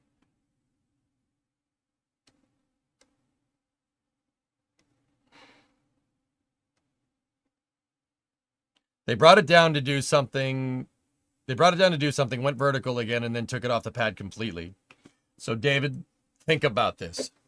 Probably saw something they didn't like. So, put it up for the first time. Saw something they didn't like. Could have been anything. Brought it back down. Looked at it. Tried to fix it. Right? Tried to change something to fix it. Put it back up again. Right? Didn't fix it. Put it back down. Put it back in the hangar. So, it's clearly a problem that can be that can't be fixed out on the pad.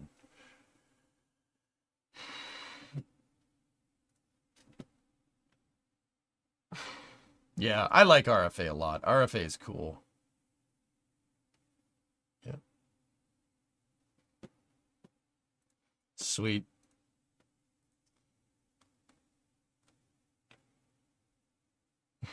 The first question. Can I have it under my Christmas tree? We thought we had made ourselves clear. Turbo Team 1. It's still funny, dude. The engine goes, that's right, the engine goes on the square cart. I'm actually traveling to Augsburg next week for work. Sadly, nothing RFA related. Go knock on their door. Be like, yo, what's up?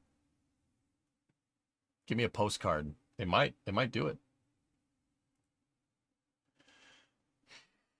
So,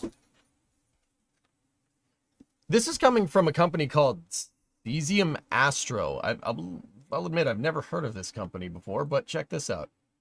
Yo, EJ sent me here. Don't say that. I don't think they know who I am. Right? Anyway. Ask for an engine. Yep. So, Axiom Astro. We are proud to collaborate with Axiom Space on communication tech for their AXEMU spacesuits, empowering astronauts and enhancing mission success for the Artemis campaign. Unleashing information from land through lunar with full mission communication solutions. Interesting. That is the spacesuit that astronauts will use to eventually walk on the lunar surface again. Axiom is the prime contractor. Well, they're not the prime contractor. They commercialized the spacesuit, so they're making the AXEMU. When is the next Axiom mission? Yes? Looks like this company primarily makes radios for satellites. Yeah, that's what it looks like.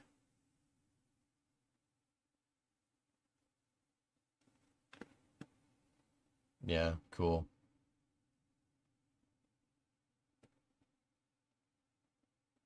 I saw Kerbal on the Twitch thumbnail, so I clicked. What happened? We were watching Rocket Guy land his booster. Would look good with a Canadian flag.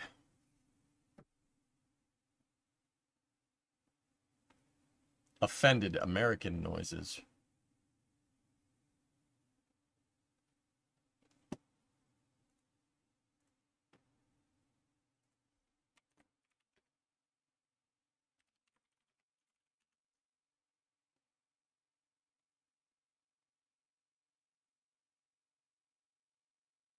Hang on one second.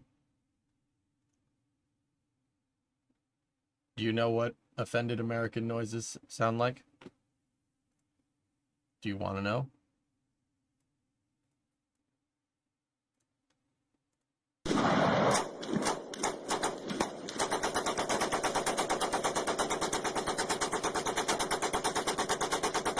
Get some! Alright, anyway.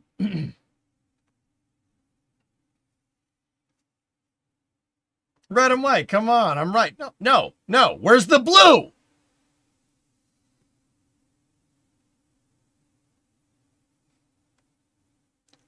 The blue, what's the matter with you? Isn't that right, Rambo? Alright. Actually, so Vargon, okay, making fun of other countries aside. So the stripes, they made the stripes red on this particular suit, right? Which is cool. But the stripes on the suit are so you can tell who's who. Yeah, how the heck do you know who you're talking to when everyone has the same spacesuit? That is how astronauts can figure out who's who when you're on an EVA, for instance. Or NASA with their cameras can look at a spacesuit and the spacesuit have a stripe around the leg. That's Axiom's way of doing it. They put more stripes on it, right? But that, you're looking at the red stripes, right? And you said, oh, it'll look good with a Canadian flag. Well, one of these suits will probably have red. The other one will have blue. Another one will maybe have yellow or something. Those stripes are there so you know who's who. Yeah, so it's like, oh, EJ has the red suit. Vargon has the blue suit. Okay, so hey, blue over here. That's what they do with the EMUs on the space station right now. Now, I know what people are asking. Well, why didn't they do that during the Apollo program? During the Apollo program, there were only 2 people down on the surface. So if you see a third one, something has gone very wrong. Or something has gone very right. I mean, either one. Oh, yeah, the one with the red stripes does have more horsepower. That's true. Is it going to be like the red shirt guys from Star Trek? I really hope not. That would suck. Yeah, it's really easy when there's 2 of you on the moon. Yeah, if you see a third person, something's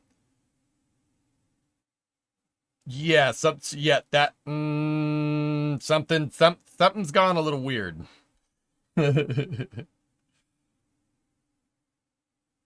It's so you can identify the one that is sus to toss out of the airlock.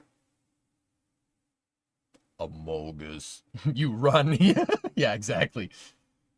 It's easy to know which team to shoot at. Yeah, yep. Mm-hmm. The guys with the red striped suits are going to drive up to you in the Chupa thingy on the moon.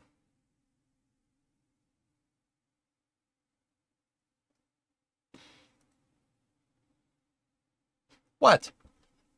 Anyway, so that's cool. Cesium is working on the communications. That suit needs to get done. Remember, like SpaceX is working on HLS, right? And we're looking at a landing, potentially, a lunar landing, so Artemis 3 potentially in 2026. That's not a lot of time to make a spacesuit, particularly a spacesuit that no one has ever attempted to make in 50 years. Or a type of spacesuit that's a planet, one that's designed to go on another planet.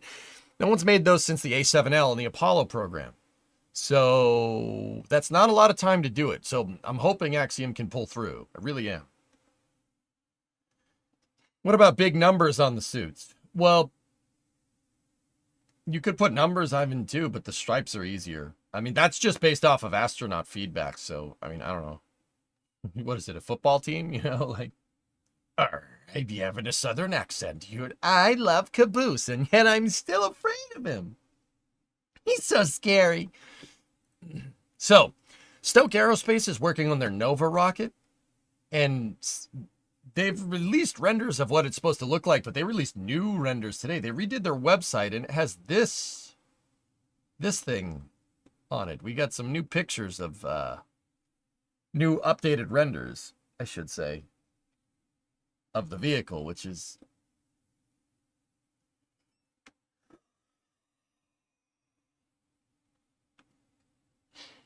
I'm just saying, in case there are like more than 6 astronauts and you run out of bright colors. That's probably not a bad idea, Ivan, because in the future you're going to need to. But, okay, hold on. You're not wrong. The Apollo program did something like that. Only not numbers. They just put the name of the person on the suit. So Neil had a suit that said Armstrong on it, and Buzz had a suit that said Aldrin on it, right? So customized suits aren't necessarily, you're not necessarily wrong, Ivan. The reason why they switched to using colors with the EMUs, right? The reason why they did that was because the EMUs are reusable. It is a reusable suit. And the suit, the EMU has two pieces. It actually joins together at the belt. You have 3 sizes of legs. So you have large, medium, and small, like pants. And then large, medium, and small, like torso, the upper part, right? So large, medium, and small torso can fit with large, medium, and small pants. You could have like large torso, small pants and boots, right? They keep the EMUs up on the space station. So if somebody was EVAing like 2 or 3 months ago that has since come back down, and now on the ISS they need to go outside and EVA, they're just going to use the same suit. They have just different permutations of EMUs up there, a large and a small, or a small and a small, or a small and a large, right? They're reusable spacesuits. That's why they switched to colors, right? That's why they switched to using the colors and stuff, instead of like having your name on the spacesuit like during the Apollo program. But now that's not to say that numbers wouldn't be it wouldn't be a good idea in the future. I think that's a good idea. Yeah, probably. Or just a name, you know, just your name tag. That would be good. Like maybe like a football jersey and just have your name on your back.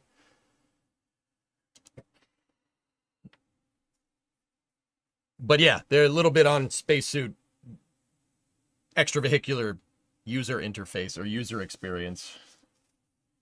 Color seems like it would be easier to see on a camera than a number. That's the other reason. Because it's not just so you can recognize who you're with. It's so mission control can see you and know who that is. My pants name is Larry. Okay. Those EMUs are having problems lately. Yeah, that's what happens when you have a spacesuit that's been used hundreds of times. It's old. Anyway, back to Stoke. But yeah, that's not a bad idea. Eventually you want to go to numbers or names or whatever. I would just, numbers would probably not be a bad idea. Numbers with a stripe, maybe. I don't know. We'll see. So, we got new renders of Nova here. They definitely have changed a little bit with this. But what Stoke's... Dude, this second stage is so weird. The rocket engine is part heat shield. Yeah, in Stoke's design. If you look, their second stage engine is heat shield shaped. Because their second stage is reusable. They have a fully reusable fairing that opens and closes, right? And deploys its payload. Second stage re-enters, and if you look, your second stage is capsule shaped. And your engine is heat shield shaped. So it should theoretically come back down and then just VTOL and land, right? Now, Nova has a first stage, full flow stage combustion cycle engine using LNG and LOX. And they're going to have seven of them in the first stage with 3 landing gears from the new render here. It's funny because they call it LNG and they call it liquid methane over here. Color can be mistaken depending on the lighting source if there's different colored lighting. I mean, yeah, Aqualex, it can, but yet we're here and NASA has been using color stripes on their spacesuits since like 1981, maybe. I mean, yeah, it can be mistaken, but clearly that's the solution that they went with, dude. Like, I don't know what you're trying to say. I mean, I'm just saying that's what they've been doing for 40 years. You know, there must be some credence to that, yeah? I mean, if it was me, I'd just paint big numbers on people's backs. So you're using Spacesuit 2 or Spacesuit 3, you know?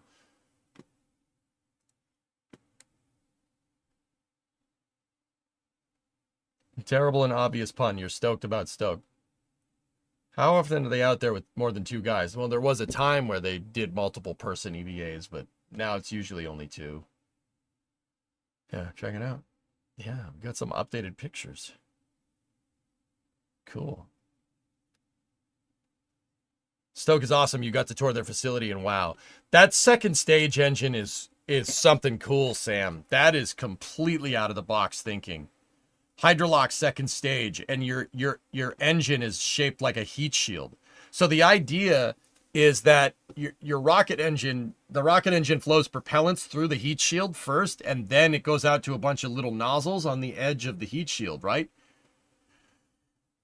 Creating somewhat of a linear, of a toroidal aerospike shape. Pretty good. I mean, it's a pretty good propulsion system. That right there is one rocket engine. That's one rocket engine, one power pack, one turbo pump. Pumps that whole thing, which is pretty cool. And then when the thing's coming back down to land, all you do is start running propellants through your heat shield, and your heat shield gets super chilled by liquid hydrogen. And liquid hydrogen, the liquid hydrogen turns to gas, and that's what drives the engine. That's what drives your pumps. Yeah, or just they vent it overboard. So they're using the cryogenic propellants on board and running it through a regeneratively cooled heat shield.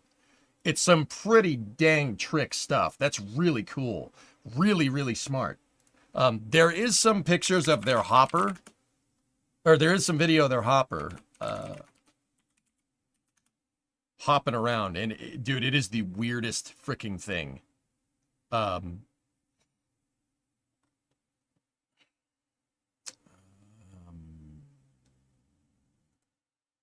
Excuse me, excuse me, one hop. Here.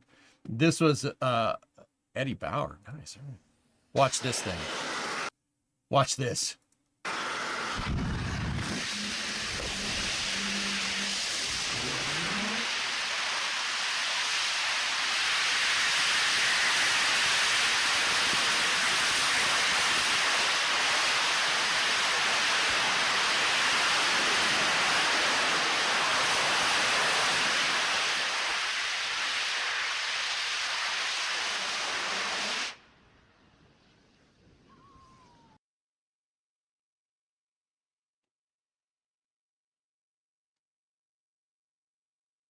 Man, that Instapot really took off.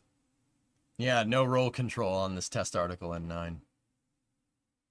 But I'd like to point out that this thing actually just pitched over and landed somewhere else. This has no gimbal. There's no gimbal on this.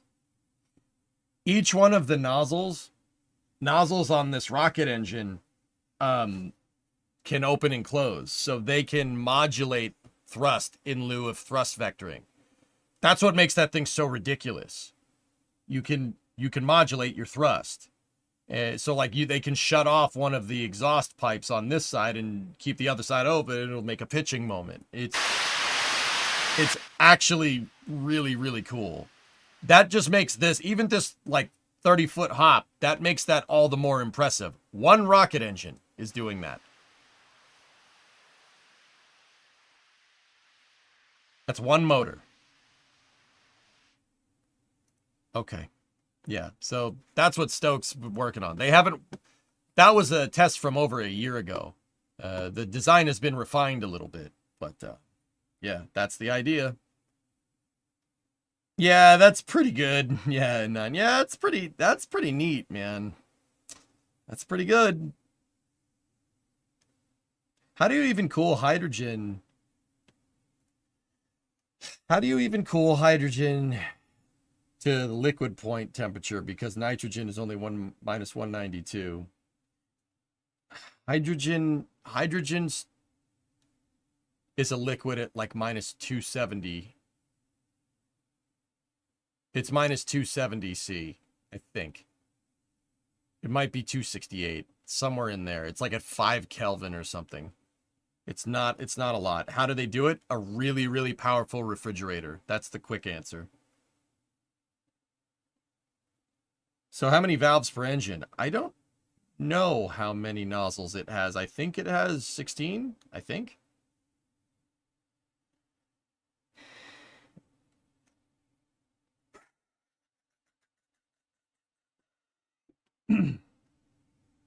Great. I love refrigerators. I love refrigerators.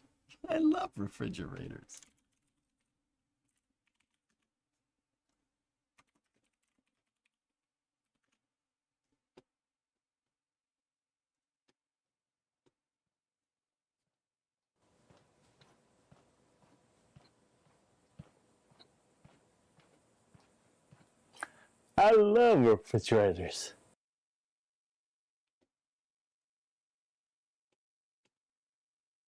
I love refrigerators.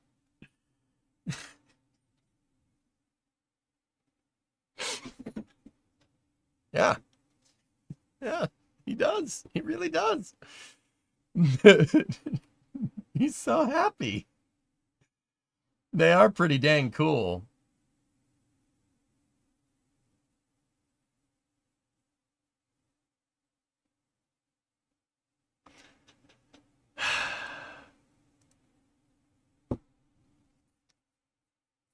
Way more than 16. They have way more than 16 on there. Is that better? That was cold.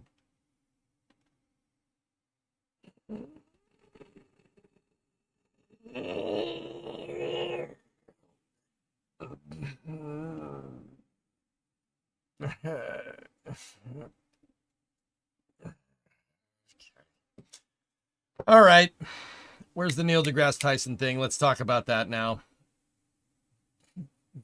Unhappy streamer noises. Hey, Shmamaron, what's up? What's new in space? The sky. No.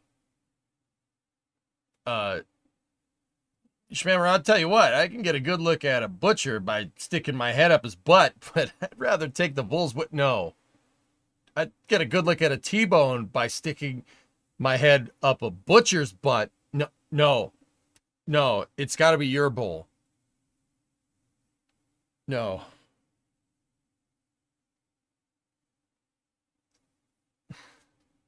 I think I messed that up. Yes, Geek, I've seen that one. Yep. No, not Mike Tyson and Bill Maher. Neil deGrasse Tyson and Bill Maher. I got to find that clip. You guys, somebody linked it already, but I need an adult. The stream died for me. What did I just return to? Thank you, Linprod.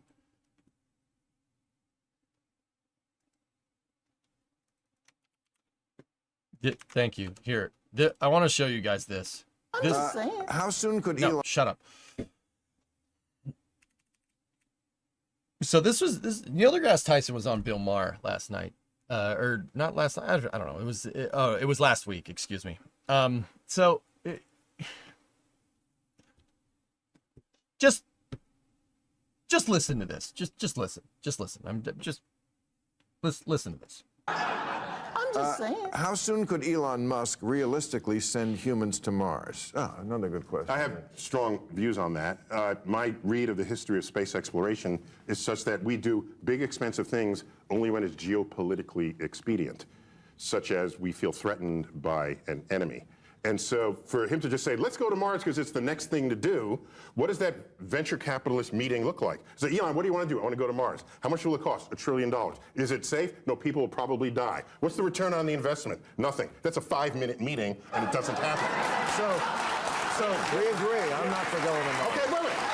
I got nothing against Mars. What I'm saying is, here's how we get to Mars. Ready? China leaks a memo. Doesn't even have to be true. They leak a memo that they want to put military bases on Mars. Right. Then we're on Mars in 10 months, but NASA doesn't have a spacecraft, but Elon does. Here's my spacecraft to Mars, and we end up paying him to use his spaceship to get to Mars. And that'd be easy for China because Mars is already red, right? So that'd be an easy sell.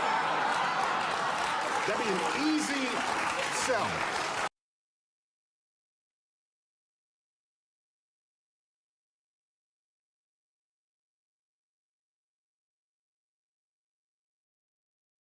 Jeez, what's up his butt? Nothing. I said talk shows are good. Can we start the story now?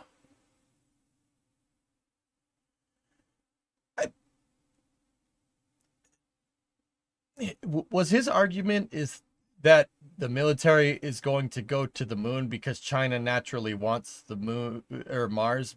The military is going to use Elon's ships to go to Mars because a memo leaked that China wants to land on Mars because it's red, because red is the China's color on their flag.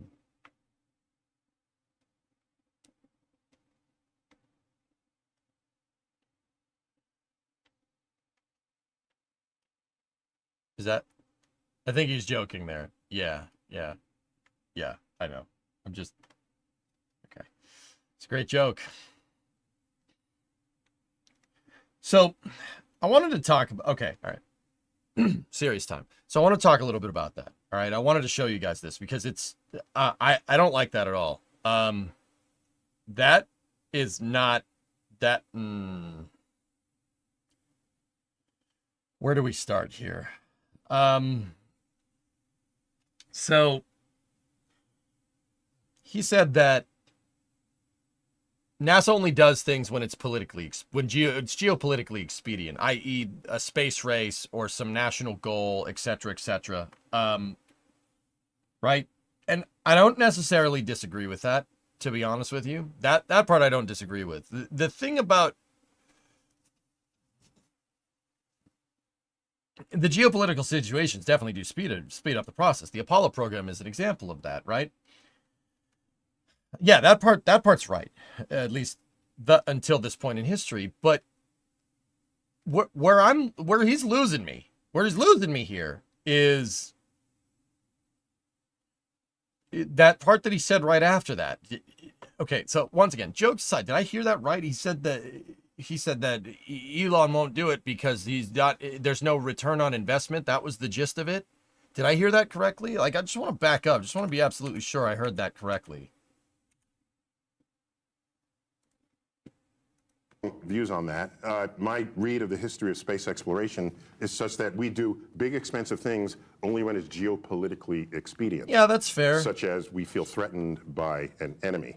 And so for him to just say, let's go to Mars because it's the next thing to do, what does that venture capitalist meeting look like? So, Elon, what do you want to do? I want to go to Mars. How much will it cost? $1 trillion. Is it safe? No, people will probably die. What's the return on the investment? Nothing. That's a 5-minute meeting. And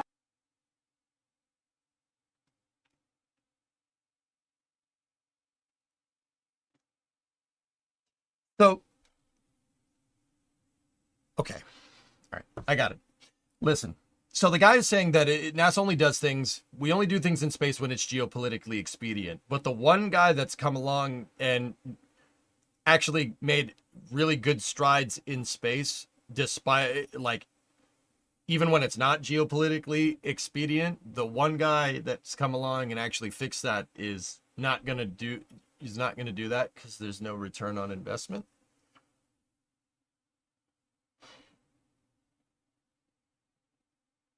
I think the point where he says expedient, everything after is a joke. I don't.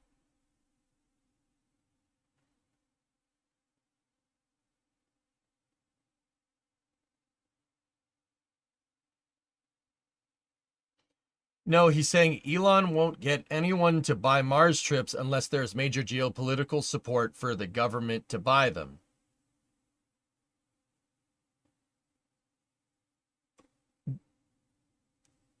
But not necessarily, John. He was really building the argument for the very real possibility that Elon will introduce all sorts of conflicts of interest, and this administration will let him. Conjecture, extreme conjecture, weather guy, and you know it. Venture capitalists will see no return. Yeah, RB, we could make this. You could make the same argument about Falcon 9. Falcon 9, everybody, I mean, in fact, people did. I was here. We were streaming. Everybody made the argument that making Falcon 9 reusable makes no sense. It makes no sense because reusability doesn't make sense economically because the shuttle did it, and the shuttle didn't make sense because it never really worked as reusable, right? And yet Falcon 9 here is one of the most profitable commercial launch vehicles ever devised by man. So what are we talking about here? Like, it's very clear that this guy delivers on his promise. So what's your return on investment? The return on investment wasn't necessarily the launch vehicle, but what comes with it. Falcon 9 is not profitable. I will say this. It's not profitable. The things that it launches is profitable. In this particular case, it's Starship. The not Starship, it's Starlink, excuse me. With Falcon 9, the ROI wasn't in building the return on investment isn't building a reusable launch vehicle. The return on investment is the reusable launch vehicle can support a high launch cadence to build an internet satellite constellation. Now, does the vehicle ever turn a profit? No, it doesn't have to. It can operate at a loss because Starlink is highly profitable. That's the whole idea. This is why I wanted to talk about this. I think, you could say, oh, he's joking. Here's the thing. No, that's not how this works. Getting to Mars is not going to, Starship is not going to be what's going to get you your return on investment on getting to Mars. Get the stuff that it creates in its wake on Mars is just like Falcon 9 reuse is not, you're not going to see a return on investment on Falcon 9 reuse. You're going to see a return on investment on the multi-billion dollar a year profit internet satellite constellation that it builds.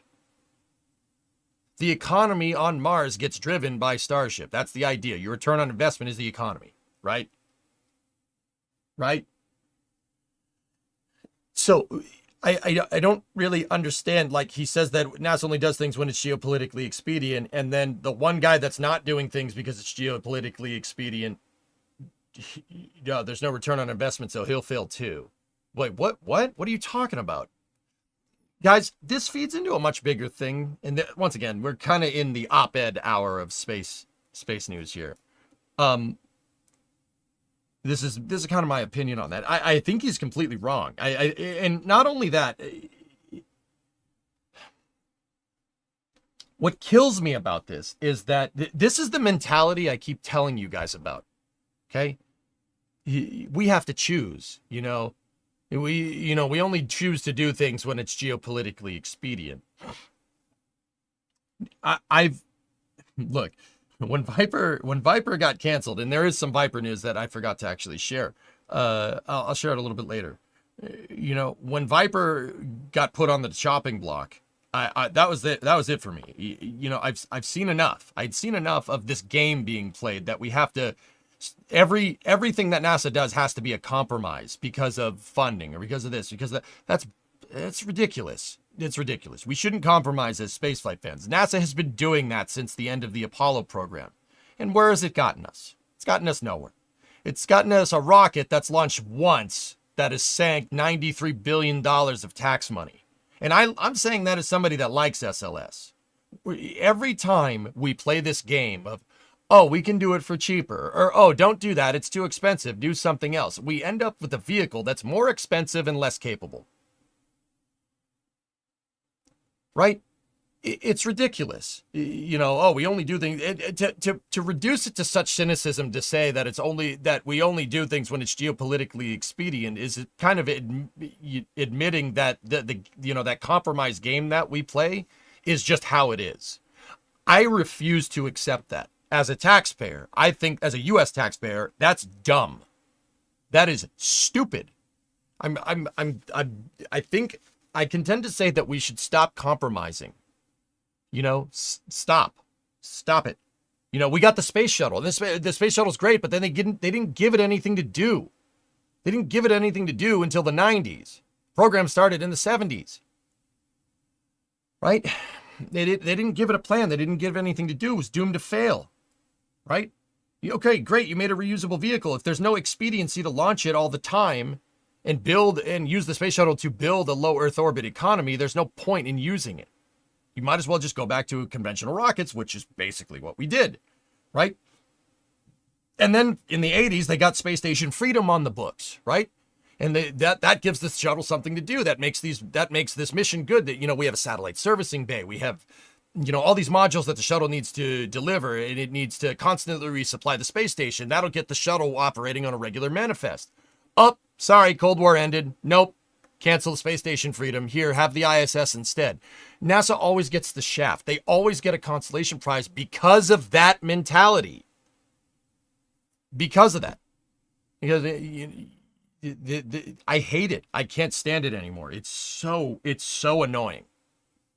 It's so ridiculously freaking annoying. I can't. That's bringing in, getting a little pissed off, right? My opinion would be on this matter that space exploration or for medicine, you shouldn't go with the lowest bidder. Compromises.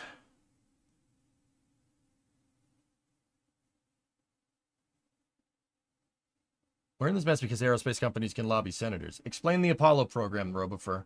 What was that? You think that didn't happen during the Apollo program? Oh my God, I'm proving his point. I'm not. No, that's ridiculous. In this vid from last month.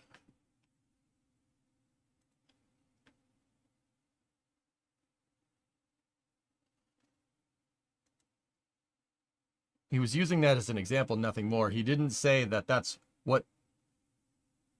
He didn't say that that's what he should will happen. I don't understand why this is so confusing.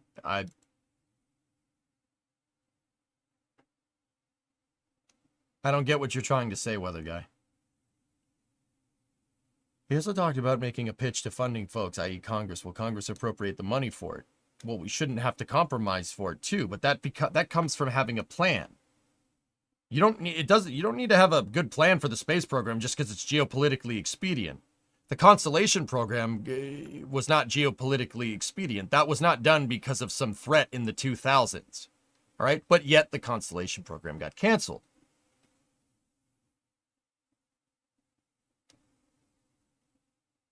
What did he say that was... I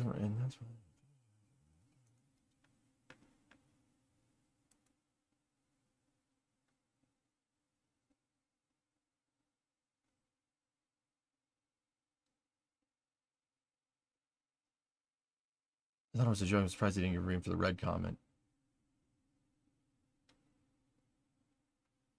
Historically, we've only ever done things in space when it's geopolitically advantageous. You were just describing that very thing.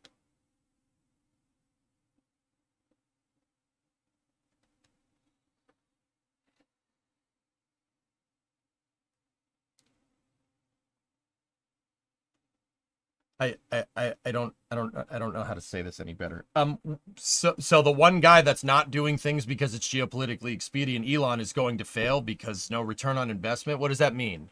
That's what I heard there. Was that a joke too? I can say I want to punch you in the face. Was that a joke? Oh, I'm joking. What does that mean? I don't understand.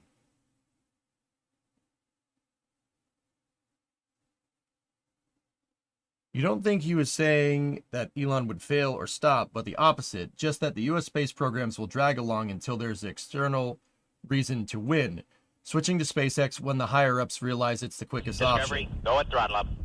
Okay, I guess I can understand that.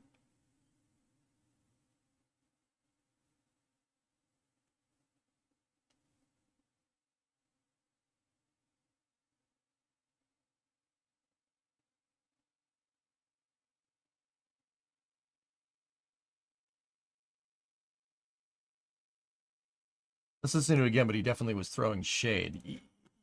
Guys, you say he's kidding. He doesn't sound like he's kidding. Let's see.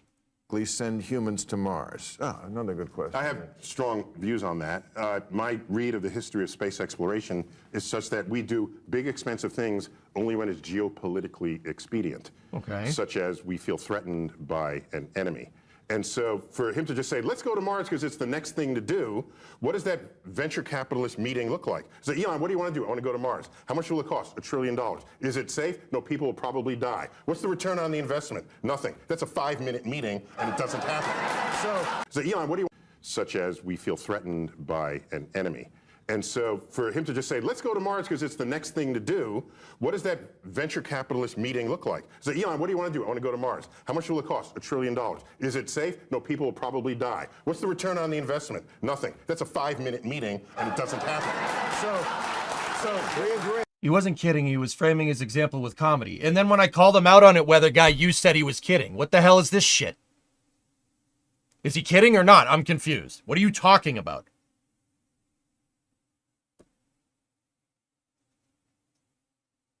If he's framing his point with comedy and I call him out because it was a bad way to say that, you can't say he's kidding. He's not. He's framing it with comedy. Which one is it, dude? Please. I'm confused here.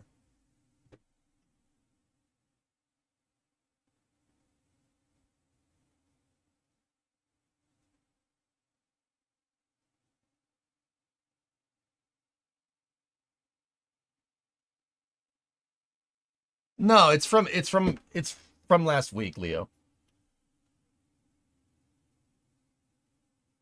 I think he's partially joking. He's partially venting frustration over the hesitance to spend money on science outside of direct benefit. Yeah, I can understand that. That makes sense. But why go so doomer on SpaceX? That's ridiculous. So the one time that we don't have that the one thing that's bucking this trend, you're gonna make jokes about?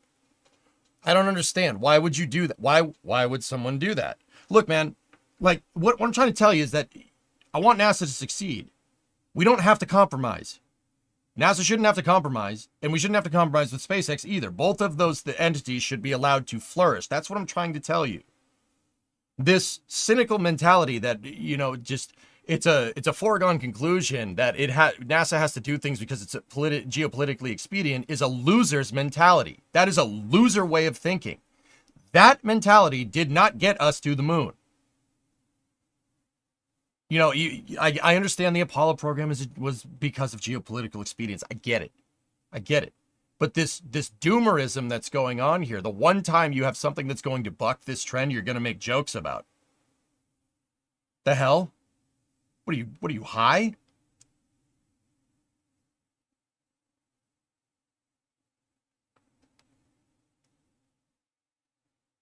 Yeah, Shogun, I don't get it. It means Elon has to show not just venture capitalists, but really the world that going to Mars will bring a return on investment. You think most people don't see it. I don't understand it. So most people don't understand it, so it's not sellable right now. Unless something big were to happen on the world stage to get people riled up, that's what he was trying to say. It really was a tangent from the question, and agree, he's not doing many favors. Why would you say that? Yeah, why would you say what he said in a public forum? What, on a talk show that's watched by a lot of people that don't understand anything about space? That comes off as a little disingenuous, don't you think? How can you say that when the guy that's arguably made the most money ever off of building launch vehicles in the commercial market somehow is making a mistake by picking Mars as his target for the next huge return on investment? What are you, nuts?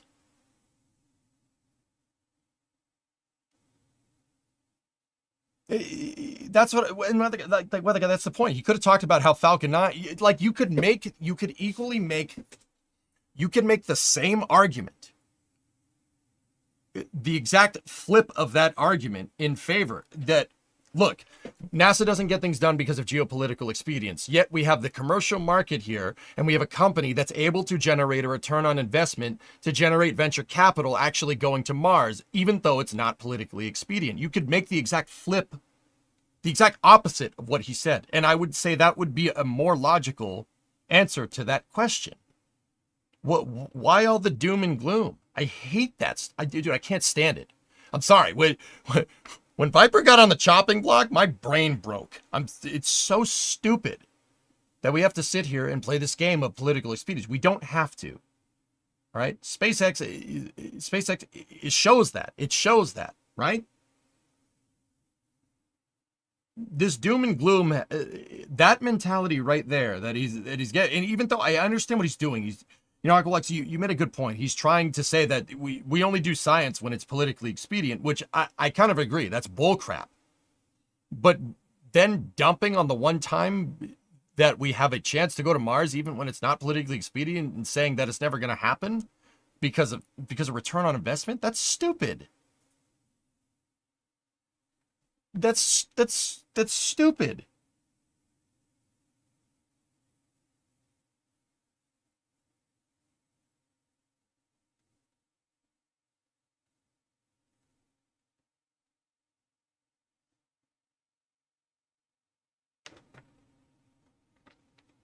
Yeah. My mom's texting me. He said that capital venturers will not invest in such a deal. They make no money.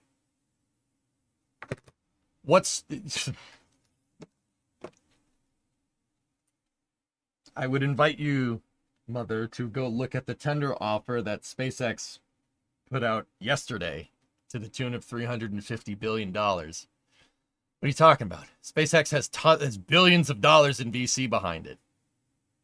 And that venture capital is not just for Falcon 9 and Starlink.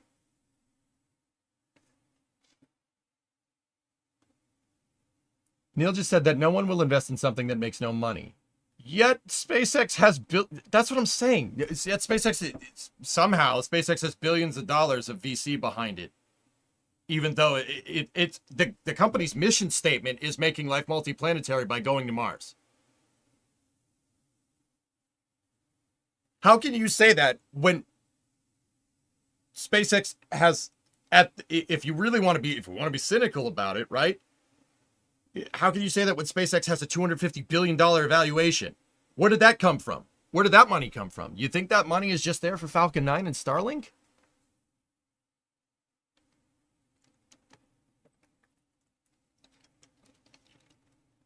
I don't get it.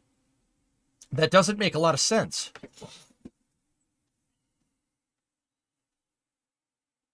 The value proposition for SpaceX is getting paid by the US government, though. Really?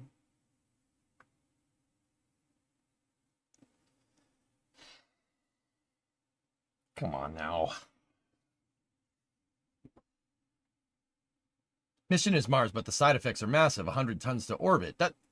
Yeah, Bob, that's what I'm saying. I don't really get the point that he's trying to make. It's just, and this brings it back. Like before we got into the he's kidding, he's not kidding thing.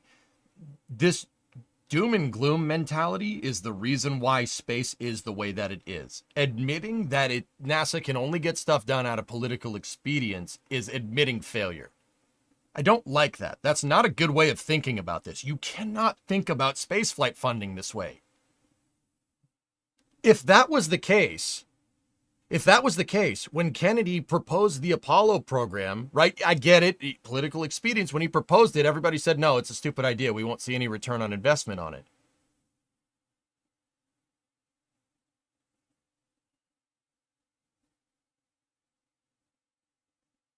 What was our projected return on investment for doing that out of political expediency? It was putting an American flag on the moon 6 times, baby. Right? That was the whole point. But a lot of other things, a lot of other technological innovations came out of that. Like, oh, I don't know, digital flight computers, fly-by-wire systems. The one guy that's coming along, and then he's in the same breath, he's the one guy that's coming along that's not doing something out of political expedience. He said he's not going to get a return on investment on. No. No. No. I don't think that's right. I really don't like that.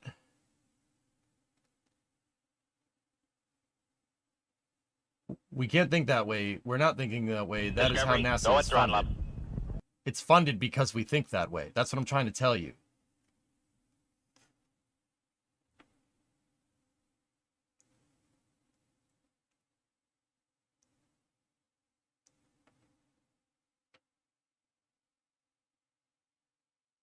Give me 1 second.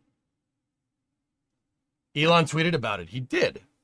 All right, let's see. What did he say? I'm wondering. I'm wondering what he had to say about this. Give me a second. I gotta go find the post.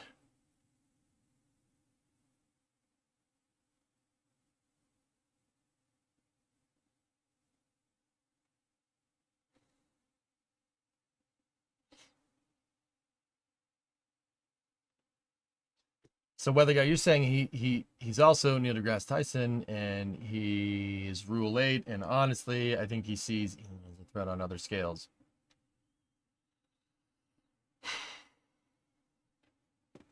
Maybe you should just say that instead of coming up with some bullcrap cope about funding and return on investment.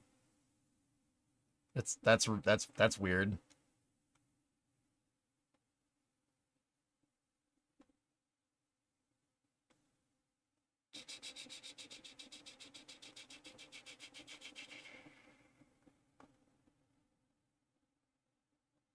I never said he was right. He's just trying to translate. Yeah, I got you.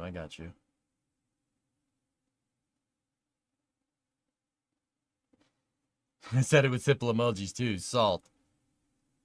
Yeah. This. So whether guy, at best he's making a terrible analogy, and at worst he's doing it out of his own political expediency. Both hard L's. I don't like people that play political football with NASA or anything that has to do with space exploration. Really don't like that. Don't like that. Don't like that. Yeah. Maybe you should fuck up. That's what I would do. Yep. I mean, the guy killed Pluto. He did. I'm still looking for Elon talking about this. I don't really see it. There is some sweet Starlink footage though.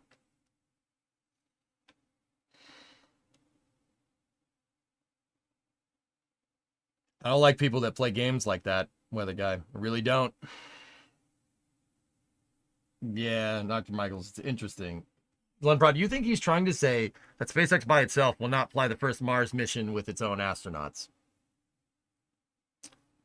Yeah, but objective reality, even taking into account a completely negative point of view of the Starship program, begs to differ. Like, we can't predict the future, but you can extrapolate it, right? Barring some catastrophic civilization-ending problem, I don't think SpaceX can be stopped. I don't think they will be stopped. Pluto is a planet.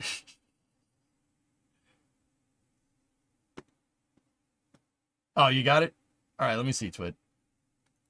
Let me see. No,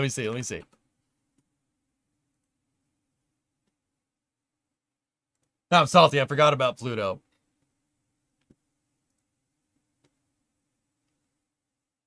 So what did Elon say regarding this exact thing? Wow, they really don't get it. Mars is critical to the long-term survival of consciousness. Also, I'm not going to ask any VCs for money. I realize that it makes no sense as an investment. That's why I'm gathering resources. Interesting.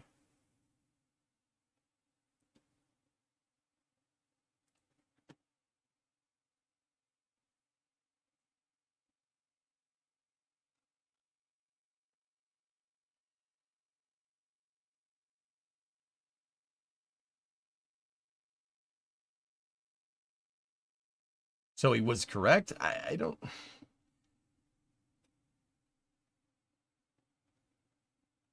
What do you mean he was correct? Right, what was he correct about? Just out of curiosity.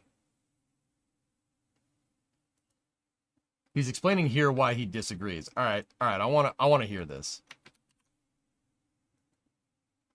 All right, let's see. Let's see another thing. Maybe we can get more context. 30 people, and they can live there on indigenous materials and chemicals that you have there. Mars has an atmosphere and so forth. It's a great bargain because they do all the work, and it's not that you're going to send 1 billion people there. No, that's not happening. But you can send a small number of people there. They can grow, doubling in population. Oh, this is Star Talk. All right, right on. And so it's a great bargain, and it's something we certainly should be doing for our survival. That's benefit. why I disagree. All right, let's just stay on Earth. Well, what happens if we have a really bad epidemic on Earth? Because it's not that I disagree. It's not that I disagree. I'm a practical guy. Okay. I'm a dreamer when circumstances justify it. Okay. Otherwise, I just tell it like it is. Okay. You want to pitch tent on Mars, grow a civilization there, so humans are on 2 planets. So if something bad happens on one planet, we have survivors on the other planet. There we go. All I'm saying is, everything bad we can think of that could possibly put life at risk here. Yes. The effort to prevent that, to me, it seems, is less than shipping 1 billion people to Mars. No, you don't ship 1 billion people. You slim a small number. You know how many people colonize? Fine. Okay, so you put some fertile people on Mars. A few. Fertile people on Mars. They start making babies, okay? And leave them alone after that. Okay. After 100 years, let's say there's a colony of 1,000 people, let's say.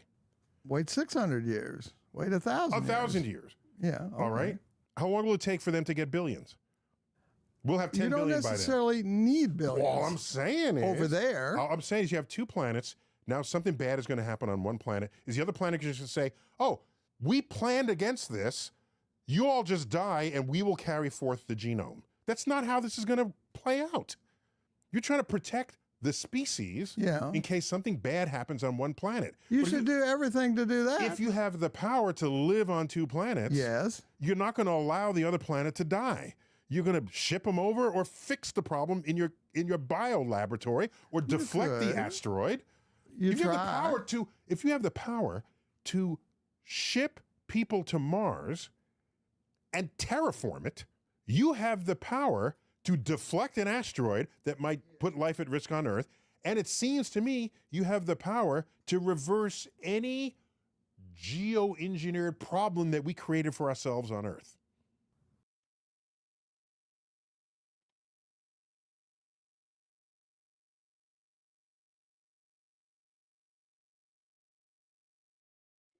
Guys, was he joking about that too? Because he just said if you have the power to go to Mars, you can deflect an asteroid, which is right. But you wouldn't have the power to deflect an asteroid unless you wanted to send people to Mars in the first place. Am I wrong there? Like, dude, okay, I got nothing. Go ham. Well, what are you talking about? What does this mean? What does that even mean?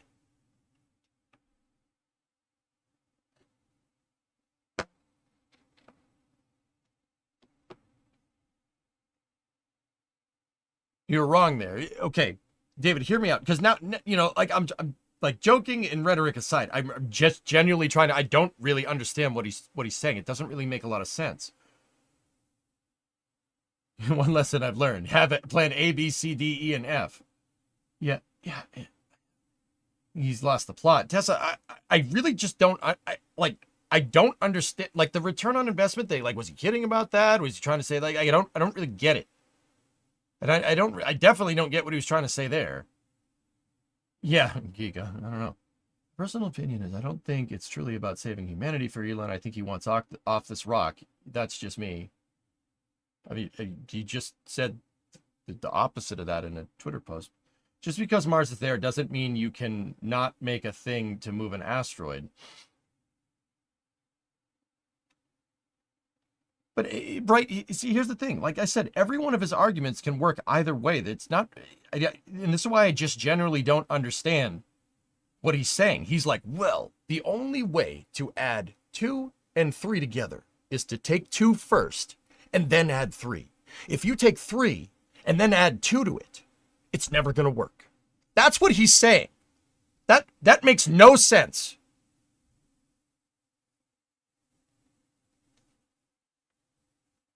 What are you talking about?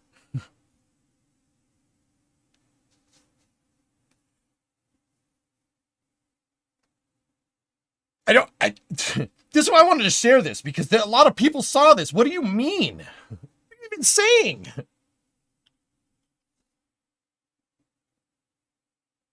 Yeah, Briggsy, get perms from mods. Guys, at the end of the day, and this is what I mean about 2 + 3, 3 + 2. If you're going to build something like Starship, and you're going to design Starship with an explicit purpose of sending people to Mars, if you're going to develop out that mission architecture, okay, you know, Starship lands on Mars, thermal protection system, etc., etc. That's what Starship is designed to do. But Starship also is a good low Earth orbit access vehicle. It's a better shuttle than the space shuttle is, at least conceptually. And then you can just go everywhere with it. It's the space shuttle, it's a LEM, and it's a CSM all rolled into one. Okay? If you're building out a spaceflight architecture, which SpaceX is, they're the closest ones to ever doing it ever, and it's even if it's not politically expedient. If you're going to build out an architecture that's good enough to move hundreds of people to Mars, right? You can use that exact same architecture to, I don't know, land on the moon. You could use that exact same architecture to do asteroid redirects, right? He's saying, don't do that because we have to focus on asteroid redirects. You know, you have to make sure Mars will help one planet, one or the other, right? No, every argument that makes, you could just flip it. You can flip the dang argument and say, well, making a Starship is going to help us make an asteroid redirect thing. We don't need to make an asteroid. He seems to be implying that you need to do it. You need to protect Earth first and then go to Mars, right? So you have some kind of mutual system where one planet will help the other, which doesn't make any sense. Because if you're designing a transport system that can send people en masse from Earth to Mars and back, how is that not bridging that mutual assistance thing that he's talking about? How does that? I don't understand. Because if you can make something that can go all the way to the surface of Mars from the surface of Earth and back, that's fully reusable, you can also use that for planetary defense to protect against asteroids. What are you talking about? You feel like he's saying that Mars is a fine side hobby. I don't know how you get such doom and gloom out of it. What?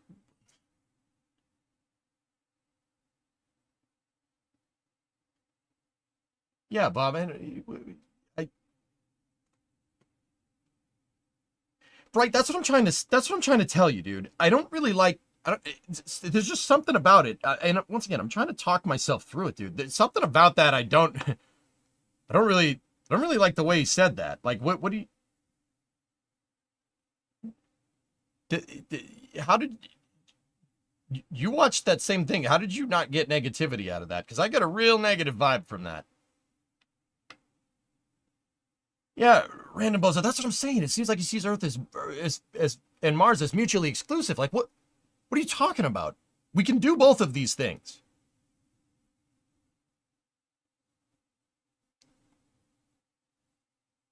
Perhaps you can get this topic placed on Flame Trench. Oh, I already asked, David. Don't worry.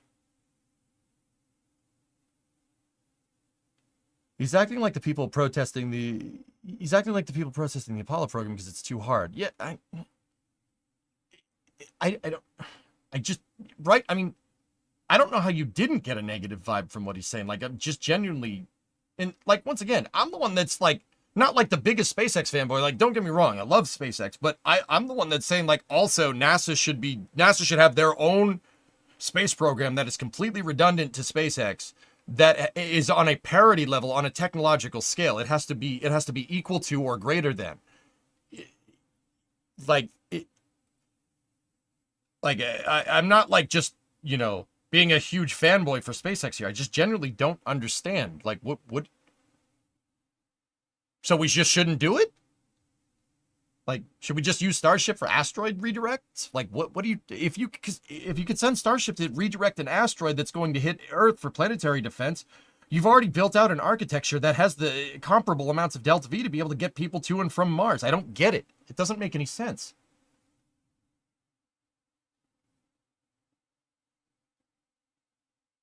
I never hear him say we should not go to Mars. I don't hear him say that, that's all. Interesting. Ginny, what did you say there?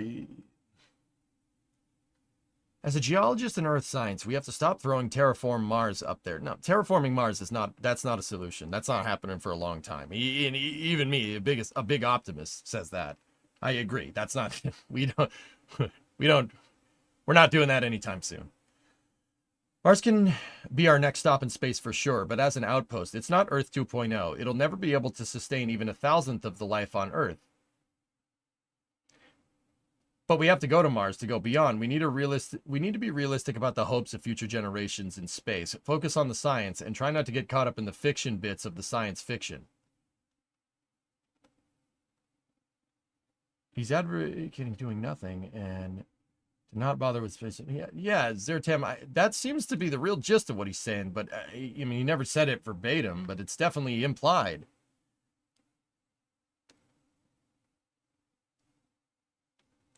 I think you're getting the same feeling, same thing Elon has for years and is still getting. People not getting the long run. They only look at the short-term benefits.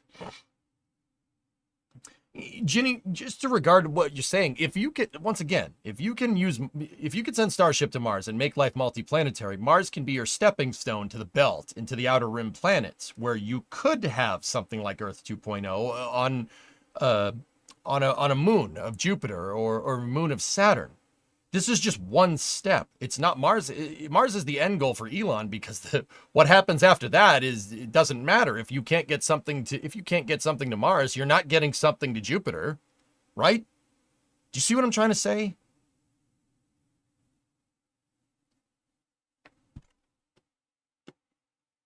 Relevant tweet from Jordan Noon. All right, yeah, I've heard this guy before. What is he saying, Rocky? Because I clearly just generally don't understand what this dude's saying. Like, it sounds very negative.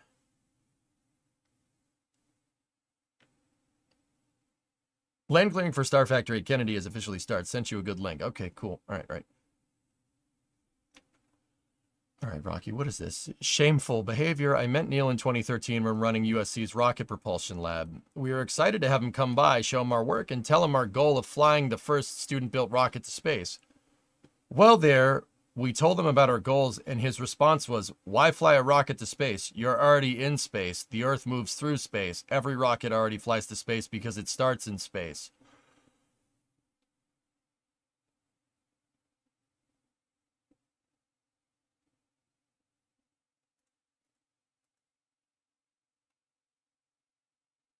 We found it funny at the time, but in the 11 years since, it's clear he will say anything to sound scientific, create clickbait at the risk of demotivating the next generation of scientists and engineers.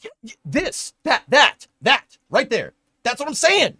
That's what I'm saying. The freaking Leo meme. Yes, that's what I mean. That, right there. USC RPL has since flown to space multiple times, broken world records, not just student world records. Couldn't be prouder of the students there. That, right there. That's what I'm saying. What the hell, man? What the frick? Why would you say that? You're supposed to be a STEM educator. What's wrong with you?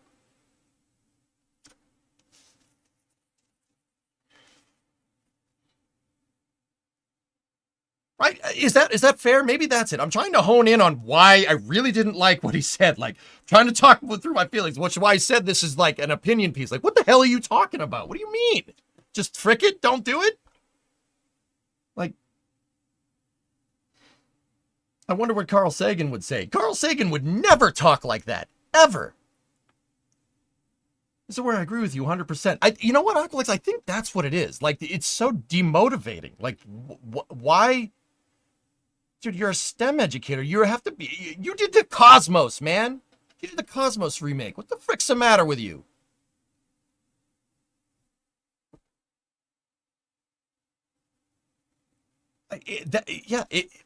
Like, I think that's where I'm at. Like, I didn't like what he said, but he has good points. Those are good points. I get it, but why bring it up? Like, why? To venture out into space, to do asteroid redirects, to even want to not go into space and fix this planet, you have to be inherently optimistic about the future. If you're not, you are going to fail. Am I wrong? Like, it doesn't matter what goal you're going to do, but you're going to sit here as a STEM educator, a person that does STEM outreach, like, and you're going to say stuff like that? I would never say stuff like that, ever. Even if I didn't think it was a good idea. Like, I mean, I know I spent some of this space news bashing Advanced Rocket Company, but what I did say was, show me some flight hardware. Anybody can make a 3D render, right? That's about as cynical as I'm going to get on here, with the exception of the Viper thing too. But you get the idea. Like, I would never say something like this. Why would you say something like that?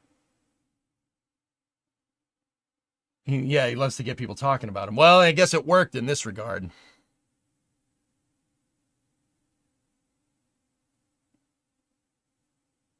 Maybe he was afraid of the competition. He's afraid someone smarter and younger than him taking his limelight and money. Yeah, maybe. You can't, and I think, guys, I think that's what's bothering me. As a STEM educator, you're going to say stuff like that. I think, I don't know if I'd call myself a STEM educator. I'm a STEM outreach guy. I get people to like this stuff because it's cool. Like, you don't, like, that's like, you don't tell, like, a kid that's in 9th grade that wants to be an aerospace engineer, you don't tell them, well, aerospace engineering is really hard and you're probably going to fail. Even if that might be true, that's not how you say that. You say it like, look, it's a really hard thing to do. You really got to be on your game, which is what I usually do when people tell me they want to get into aerospace engineering. You have to be on your game. Not that you're most likely going to flunk out of school because it's too hard. That is a ridiculous way of explaining that. Your music teacher said that to you once? Nice. Yeah, the problems here on Earth. That's ridiculous. Yeah, Joey, ain't it the truth? Like, why even say this? Why say this? His MO has always been to piss in people's Cheerios. It's common to see him tearing down popular sci-fi, for instance. You can always find the worst parts of anything to tear it to shreds and leave a bad taste in your mouth. Yeah, Colex, I started this whole segment of Space News with the intention of dismantling his points. But I guess he's not, I wouldn't necessarily say he's wrong on some of these things, especially with the geopolitical expediency. And I think that's bullcrap. I personally don't think NASA shouldn't have to be motivated by geopolitical expediency. I've said this many times. But he's not wrong. But then to try and, say like, oh, Elon's probably not going to, it's probably not going to work because he's doing it alone. Nobody's going to fund this. I mean, even though SpaceX is has a market cap that's like bigger than any company, like bigger than most companies, right? Like to say that in the face of actual, like the money talks, dude. SpaceX's tender offer, $350 billion. That's that makes them one of the biggest defense contractors in the US. Like to sit there and say that, oh, the VCs won't go for it. You have to go at it alone. And, Elon said it too. That's not, people would invest in this, man. Like, it's just, I just don't understand why you would explain stuff like that. I stopped paying attention to the guy long ago, personally, for that exact reason. He's always so negative. Yeah, dude, that's not how you do STEM outreach. EJ, an engineer is a problem solver. You're so an engineer. I'm not an engineer, man. I play one on Twitch. You're working on your A&P cert. Nice, Victory. That's not even what he said. He said that we already have a space vehicle, the Earth.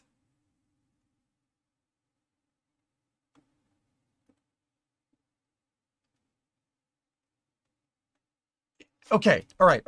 Rogue, look, I don't want to turn this into just dumping on the DT. I'm trying to, that's what I intended. I'm not going to lie to you, but now I'm confused. Okay, what's the argument there, dude? So we shouldn't build a spaceship because we already have a spaceship, the Earth? Like, what is the, what's your point? Engineer's a mentality, not a certification. Careful. Like, Rogue, I don't, it's very clear that I just am fundamentally, everybody's saying that I'm misunderstanding it. I'm misunderstanding what he's trying to say. I'm trying to figure out why. He's been thoroughly discredited by his own words many times. Yeah, okay, Slab.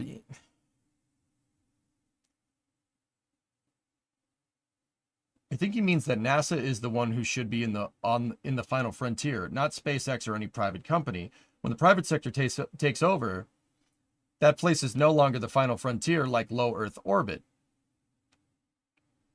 I mean, Lunprod, I agree with what you said, but I'm failing to see how that's what he said.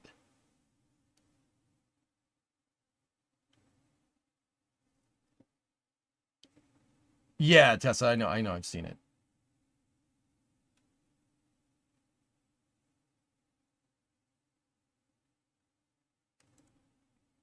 Yeah, Lord, I'm just, look, man, I'm giving him a lot of slack here. I'm telling you, man, he said something that I really didn't like, and now I'm trying to figure out why. I'm a little confused by your tactics. I'm going to keep acting tough until I figure out what's going on.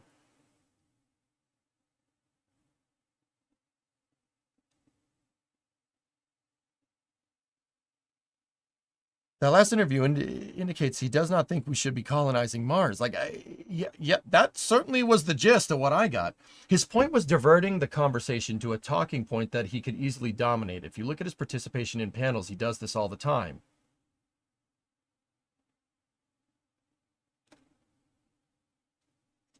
Yeah. Typically, that point is that we use too many resources getting into space that could be used to fix Earth. An unreasonably popular opinion, and my own is completely invalidated by the raw resources in our own solar system, let alone our galaxy. Yeah, and, Blue, you know, they might be onto something. You know, and 500 years ago, you know, why don't go to the New World? They have problems in Europe. Why try to go colonize the, you know, the North American continent? They got plenty of problems to fix in Europe, right?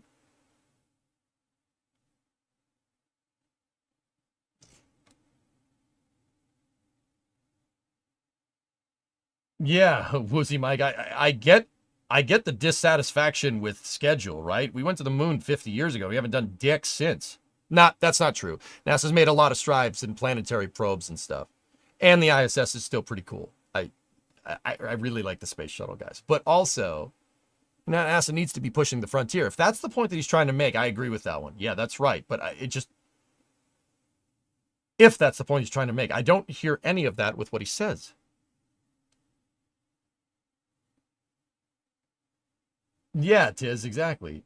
Earth is a planet, not a spaceship. Yeah. So is Pluto. That's what he's saying. Pluto is a spaceship. I get it now. That's why it's not a planet no more.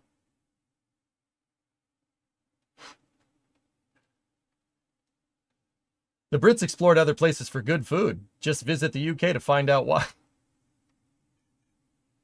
I mean, Columbus was looking for a way to get spices from India. You're not wrong. You're not wrong. But maybe there's spices on Mars if you like eating rust. Yeah, rust is really spicy.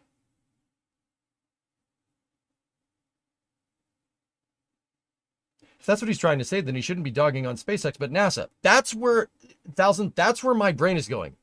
You're going to dog on NASA, and I agree with that part, and then you're going to just say that SpaceX is, screw SpaceX. Like, what are you talking about? There's a good reason why I don't watch or listen to him anymore. Yeah, yep. We're driven to explore because one of humankind's defining traits, a curiosity. Yeah, man, like, isn't that his job as a STEM educator? Is it like, as an astrophysicist? Isn't this, like, why are you saying the opposite of what? You know, I once again, I did this whole op-ed segment for Space News to try and dismantle his points, but now that I've listened to it in some detail, I really don't understand what you're trying to say.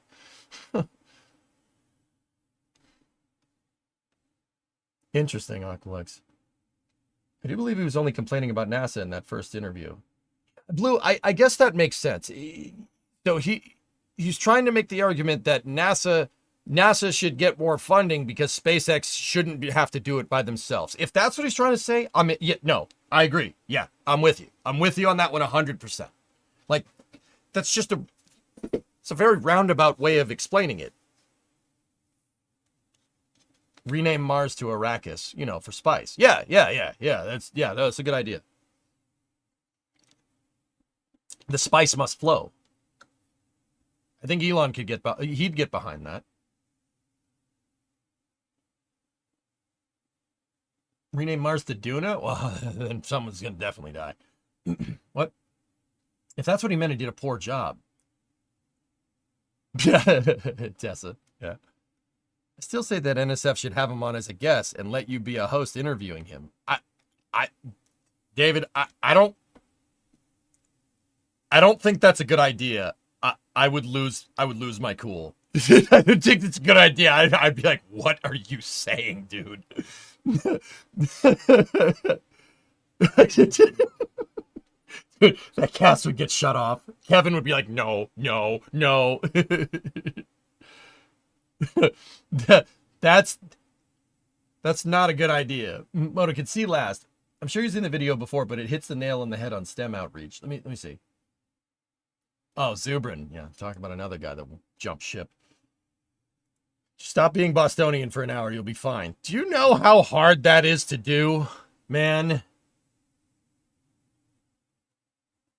You think I'm going to let some freaking punk scientist from freaking New York freaking come in here and tell me how to run the space program? Shut up, dude. Kid, we had the president that invented this whole thing.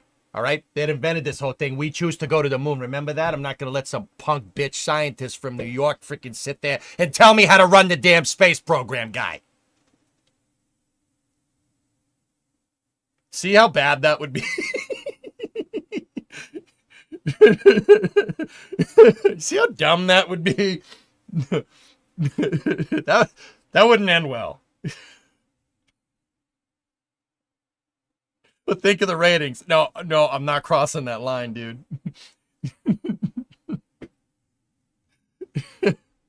We probably shouldn't do that. I have to say it'd be cheering you on. Oh boy, that would end awesome. I'm pretty sure I'd get fired from NSF for doing that. Is that how you sound normally, or were you laying it on thick? That was a little thick. I'm so glad I have Friday off. I don't know, man. We'll see if anybody at NSF wants to talk about this. Because did Zubrin jump ship? He barely... No, Motorkid, what I meant by that is that he barely posts... I follow him on X. He barely posts about spaceflight at all. At all. He's gotten himself involved with multiple issues down here on this planet, and he really doesn't talk about spaceflight much anymore. I followed him because I thought his ideas... I remember seeing him on the Discovery Channel like 20 years ago, and I was like, this guy gets it about spaceflight.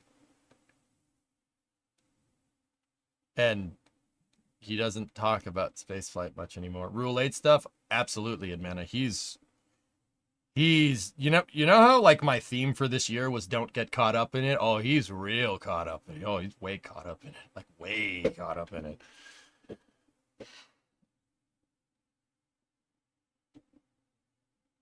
Did you cancel your Discovery Plus? Yes, I did, Jonathan. Thank you for asking. I love Duncan. I'm gonna have a cruller, smoke a parliament, take a dump. You know, kid, I run Duncan around here. Oh, shoot. Your job as an educator, I don't care what you say stuff like that. You shouldn't be in this field. Yeah, like, why? Why? Okay. You know, once again, I'm not sure. I'm still not sure I genuinely understand what he's trying to say with any of this stuff. But, because, you know, when I intended to have counterpoints to this, you know, I took his words, what he was saying at face value, because, you know, I kind of assumed that a STEM educator would be very careful about doing something like that. Not to say that he isn't. I'm just, guys, I'll be honest with you. I just generally don't, I don't really understand what he's trying to say, because I took his words at face value, and everybody in chat says you don't understand. A lot of people in chat say you don't understand. So I guess I don't. I have a lifetime membership to the Mars Society. You've met Zubrin. I wish we'd get back to talking about Mars. Amen to that. Why, he says it for applause. I feel like he's being straightforward. He's not talking in riddle. Yeah, Woozy, that's what I mean. Have a look at what I found on Flight Simulator at Cape Discord General Channel. Briggs, let me finish, dude. I'll link up why I originally brought this up higher. You listen to it. Think about it. Like, I just... Yeah. Graham, you could see me being a Discovery documentary voice actor just talking about the wild Falcon 9 in flight. Yeah. Yeah. Ravshan Day, what is this conversation about? It's about this here. I'll play it one more time just to show you. Here, listen. Strong views on that. My read of the history of space exploration is such that we do big, expensive things only when it's geopolitically expedient, such as we feel threatened by an enemy. And so for him to just say, let's go to Mars because it's the next thing to do, Discovery, what does that venture capitalist meeting look like? So, Elon, what do you want to do? I want to go to Mars. How much will it cost? $1 trillion. Is it safe? No, people will probably die. What's the return on the investment? Nothing. That's a 5-minute meeting, and it doesn't happen. So we agree. I'm not for going to Mars. Okay, wait. I got nothing against Mars. What I'm saying is, Here's how we get to Mars. Ready? China leaks a memo. Doesn't even have to be true. They leak a memo that they want to put military bases on Mars. Right. Then we're on Mars in 10 months, but NASA doesn't have a spacecraft, but Elon does. Here's my spacecraft to Mars, and we end up paying him to use his spaceship to get to Mars. And that'd be easy for China because Mars is already red, right? So that'd be an easy sell. That'd be an easy sell. Okay? That's how. So I don't see it happening until governments judge that it's geopolitically in our interest. Otherwise, I don't see it as just an exploration. But I believe President. Okay. All right. I get what he's trying to say. He's saying that. Okay. All right. The return on investment thing. I get it. I get what he's trying to say. I still think that.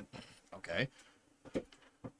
I think that's a little bit of defying objective reality, but he said that Elon won't do it. SpaceX won't get to Mars without a person, without NASA. That's what he's saying, right?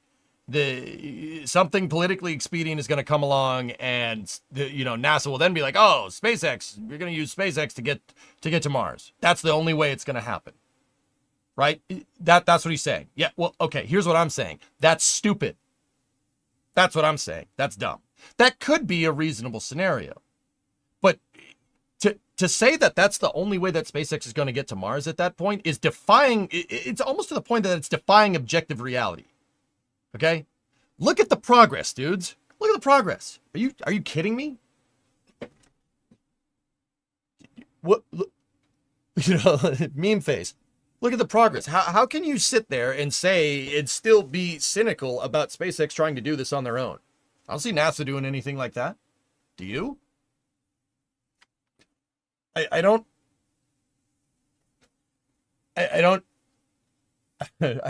get it. Smile for the thumbnail. Like what do you mean? And that okay, like, that wasn't far off from what I originally interpreted this as. The whole point SpaceX wasn't going to get to Mars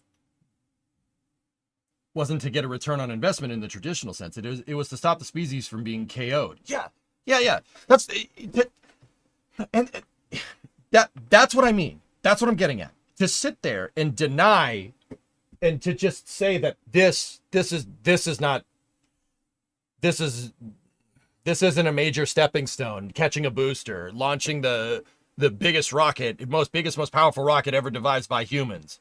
How can you sit there and see the strides that SpaceX has made over the past 5 years? Like running a Falcon 9, launching a Falcon 9 every 2 days. How can you sit there and say how can you sit there and still maintain that NASA is going to be the only way that they get there? What are you talking about? I've talked about this. I've said that unless NASA pulls their head out of their tail, right, and starts structuring out their space program, SpaceX will pass them. It will get to the point where SpaceX is way more dexterous in space. They can do more things in space than NASA. That point is, we're rapidly approaching the point where SpaceX capability just goes right past. One could say, even SpaceX fanboys could even argue that they've already passed it. NASA can't launch their own astronauts into space, which is why I always say that NASA needs parity. To sit there and deny objective reality that SpaceX isn't making strides and they'll still never, even though, multiple times a week Falcon 9 launches, 6 Starship missions in the past 36 months, or 24 months, excuse me. To sit there and say that all of this isn't building to a Mars mission is ridiculous. Like, how can you say that? How can you sit there and say, "Oh, yeah, they just caught a booster. They'll still need NASA's help." You sure about that?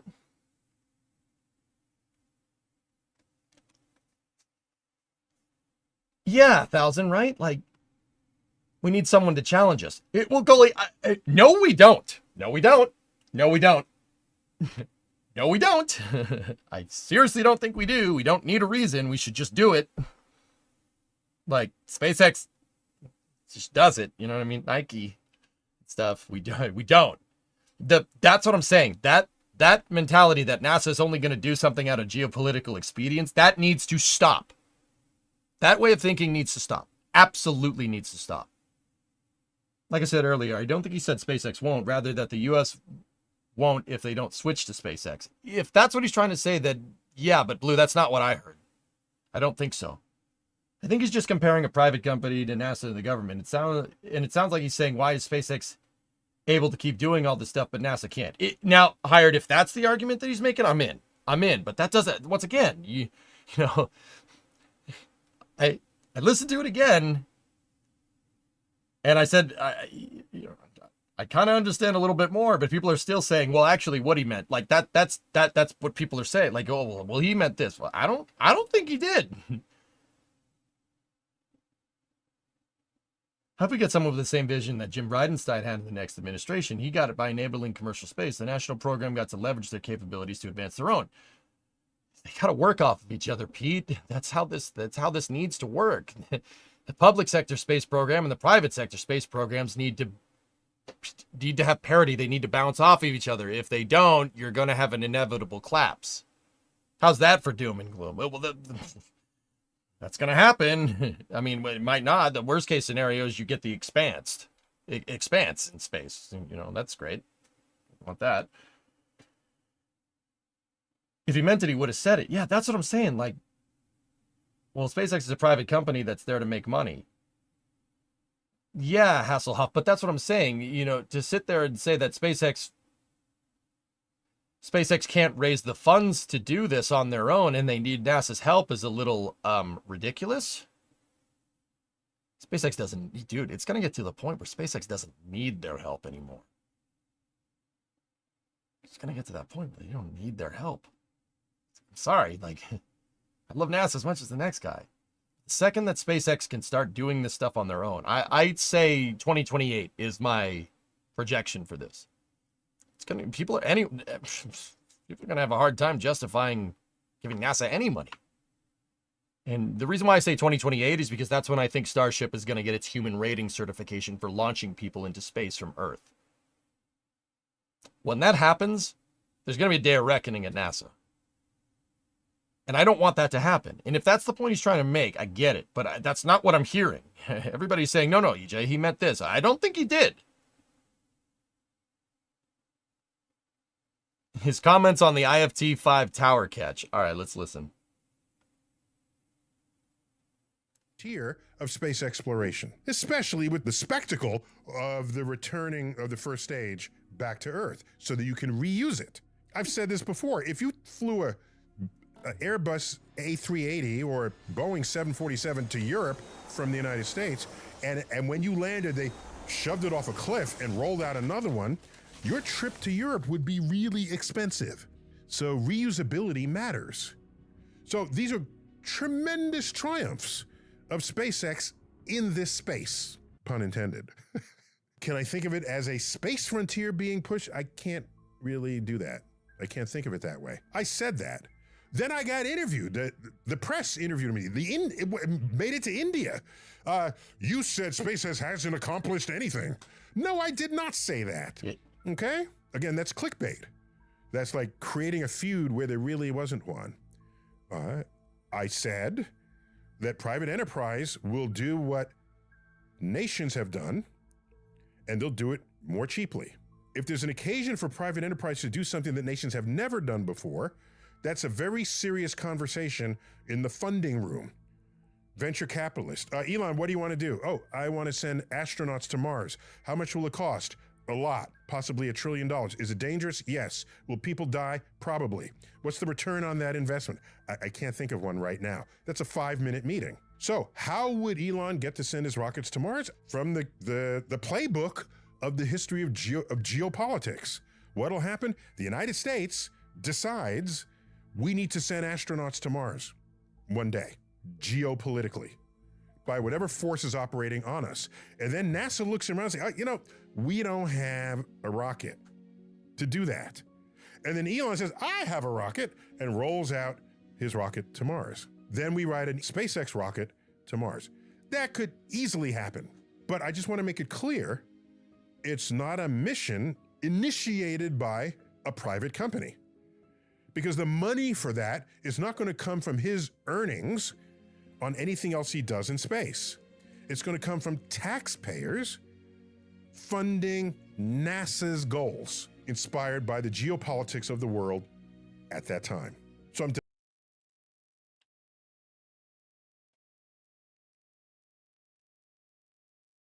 Yeah. That very much seems like I was understanding him loud and clear from the beginning. Yeah. Yeah. Yeah. That very much sounds like I was understanding him exactly right from the start. Not to toot my own horn.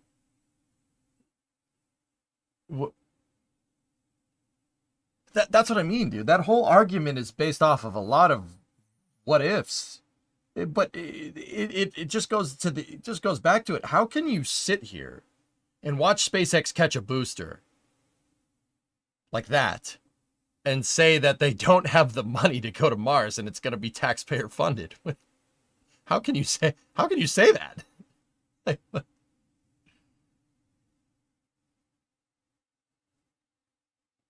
With a legacy model, he's right, but this isn't the 1960s. SpaceX has more money than many countries. That's what I'm saying, Bob. You know, that point of view probably would be relevant in 2015. You know, SpaceX isn't going to get to Mars. They need SLS and they need NASA's help. Yeah, that would make a lot of sense if they weren't doing that. If they didn't have this thing right here that's doing this and that over there. Like that would make a lot of sense, but does Starship not exist? Remember, the whole crux of that clip that I just played, that Launchpad link, was him reacting to the Flight 5 catch. Like,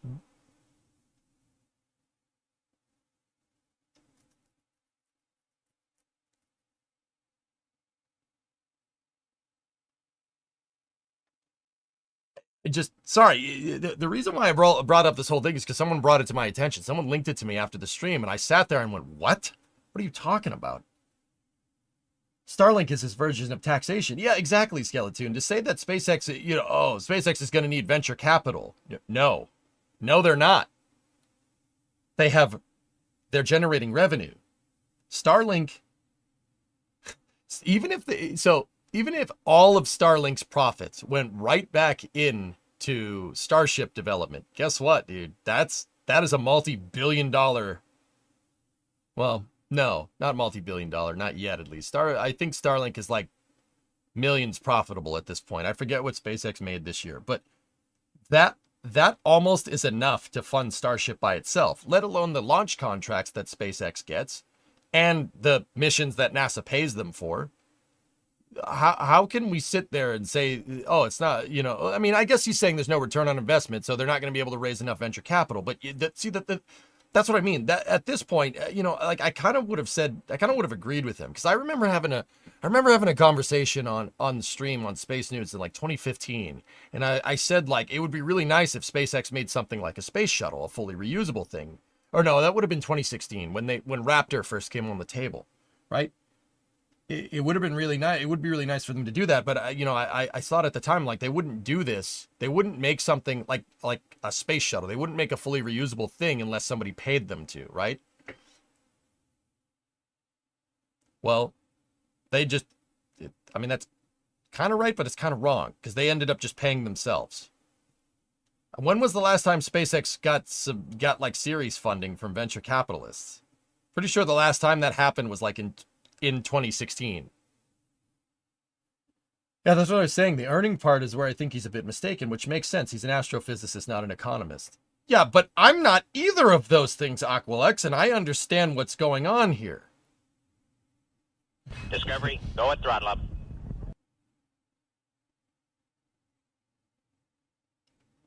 Starlink is already too big to fail. As one small example, it's critical in disaster recovery or fighting wars, Lurker. Just saying. Periodic 65-month resub. Thank you. Hey, Ian. How are you? SpaceX gets a lot of taxpayer money. Yeah, but launch contracts, like NSSL contracts, are a big part of their income, David. But that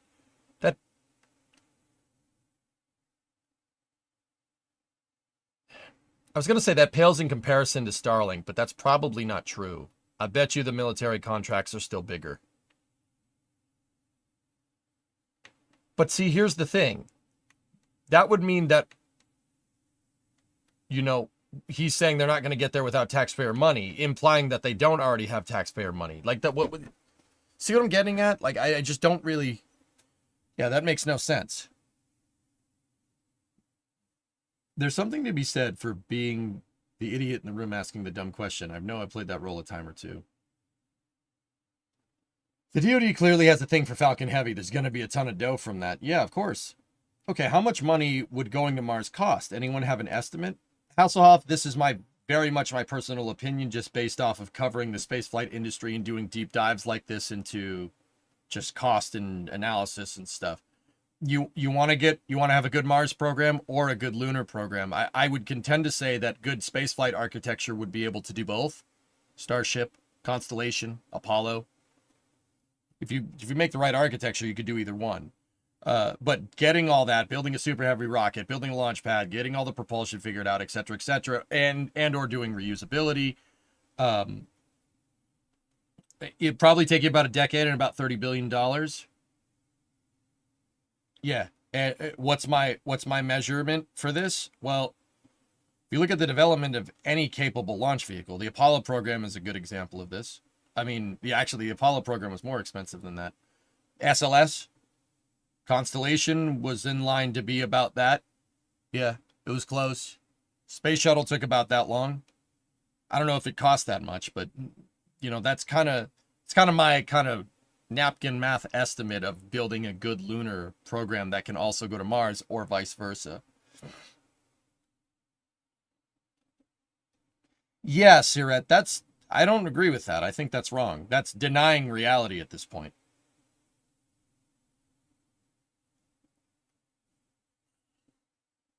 Throw in some reused shuttle parts and cut the costs in half. SpaceX is valued at $350 billion. Will probably be valued at $500 billion by late 2025. Yeah, Vern, I don't disagree with that. How can you sit there and say what he's saying, and maybe he doesn't know about that? Because, like I said, SpaceX making an argument that SpaceX can't go alone because they don't have the money at this point is a little strange. Any company that has the money to do that, from a technical standpoint and from a financial, well, mostly from a financial standpoint, right? And even a technical standpoint, any company that has the chops to do this has the chops to get something to Mars. Like, that's what I'm trying to say. Rogue, apparently Twitch is telling me it's your anniversary. Thanks for the 3-month resub. I appreciate it. Yeah. Well, yeah, it's on the rise. Hey, growing a stream takes time, dude. It's like growing a plant. Takes time. You're not going to get insane growth, at least not for a numbskull like me. So it's just steady growth over time.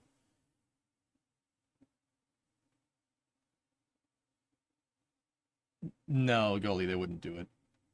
I think NDT is wrong because the only source of funding for a Mars mission, it's wrong that the only source of funding is for a Mars mission is from the government. The government is just one of the sources for funding. Yeah, that's what I'm saying. That's like, saying that and making that statement is denying reality at this point. That's like saying, oh, SpaceX will never catch the booster in December of 2024 when they've actually caught a booster. Like, bro, that's what I'm getting at. You looked at this, you looked at that and said, no, they're still going to need NASA's help. Like, oh, okay.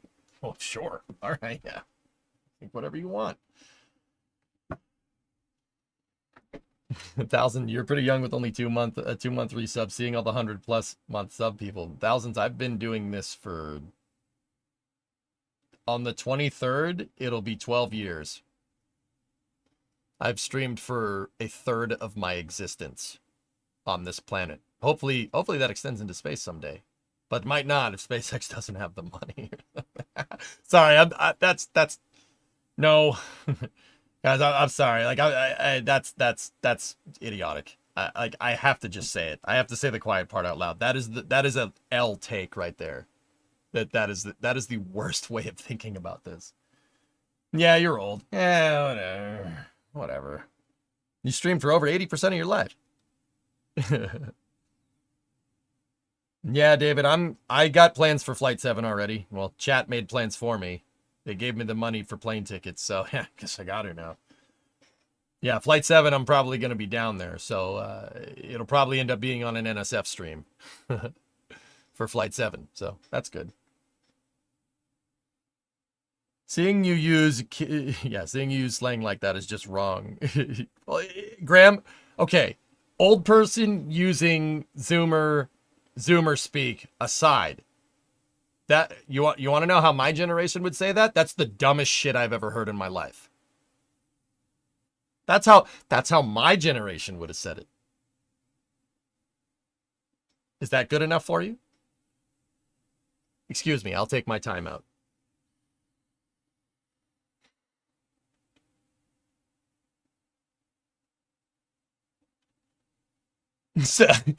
Oh man, why are you gonna do me like that? Sounds like my grandfather? Really? I'm not that old, man. Jeez.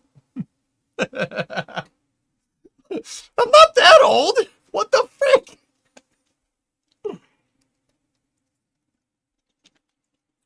Damn kids, get off my lawn. You're as old as that Ford logo. Emery, shut the fuck up. Take off the hat.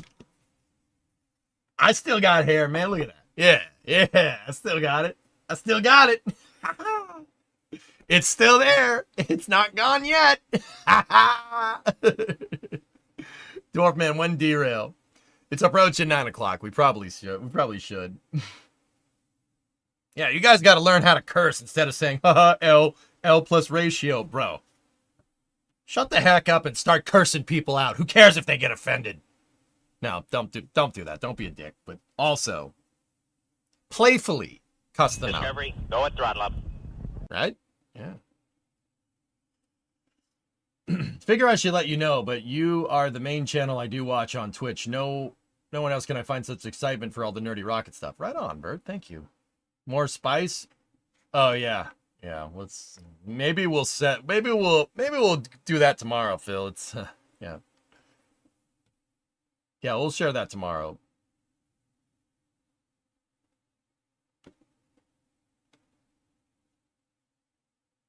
Artyom, you were born in 1998. How does that back feel? I don't know. Let me answer your question with a question. How does that timeout feel? Yeah, who's laughing now, fool? All right, anyway.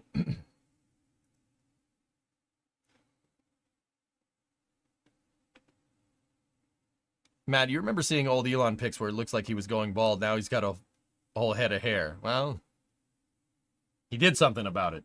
He's a problem solver, man.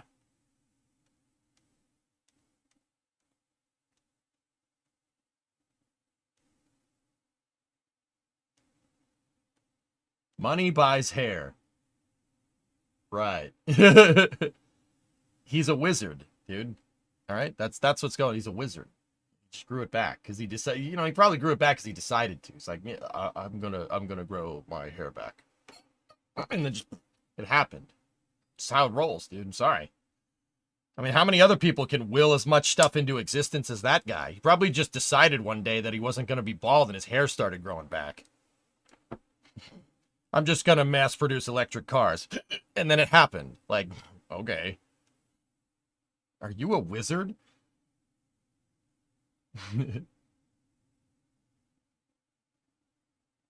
Conversely, that must mean Bezos made money selling his.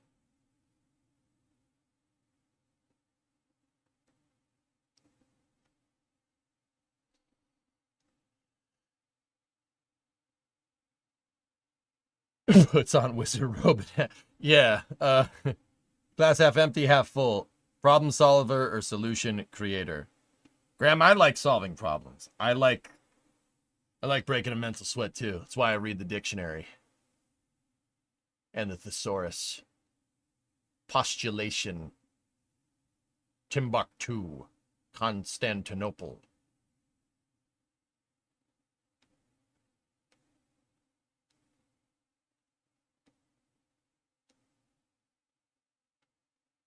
Weird flex, but all right. Tron, Granddad would have said that idea is as useful as a butthole on my elbow.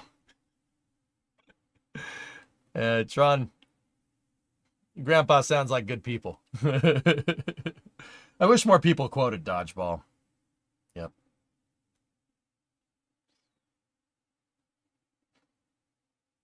One of my favorite new things to say that I heard from social media is that if my grandmother had wheels, she'd be a bicycle.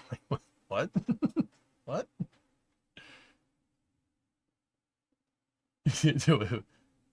What?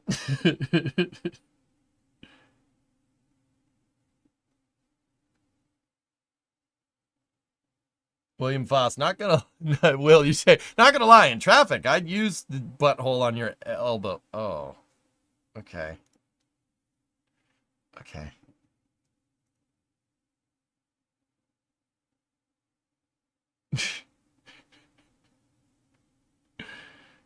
Oh boy. Will we see the ship and booster caught on the first flight? They catch the ship? And will they even catch the ship on Flight 8? I think Flight 8 is going to go for a ship catch, Jack. I don't think Flight 7 will. I think Flight 7 is... It's possible that Flight 7 goes orbital. Possible, but I don't know, man. It's hard to say. Kiggy, ad time. Roll. Somebody retrieved ad time channel points over on Twitch. Oh! Oh! Getting that 20, nerd. It's...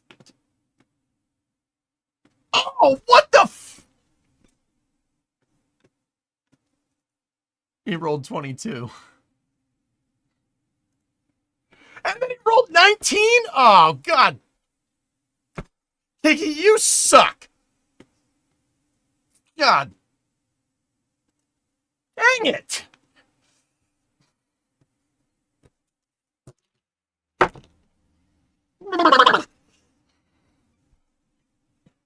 Sorry. He said sorry for those not subscribed. Worth 154,000 channel points. Damn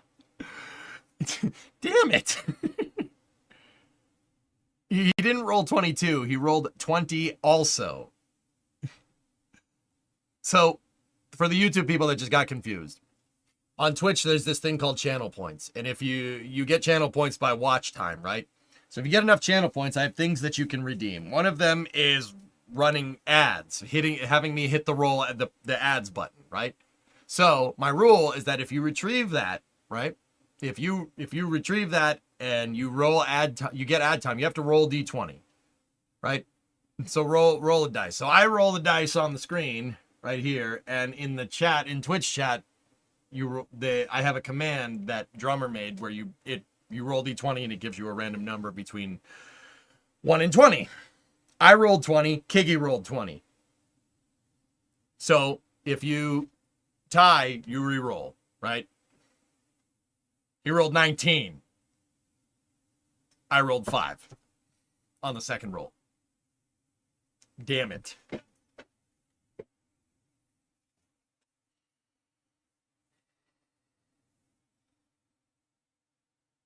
EJ, I said some time ago, give you re-roll inspiration. Well, I re-rolled and it didn't work. Skill issue. Yep.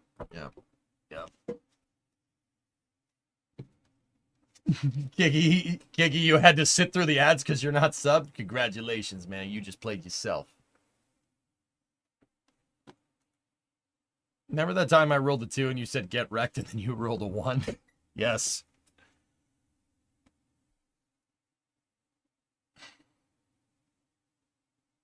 Yes. I survived the Twitch ad incident of 2024. Oh, this is space. I'm in space. No Raptor gifted a sub to Kiggy. There you go. Where are my ads?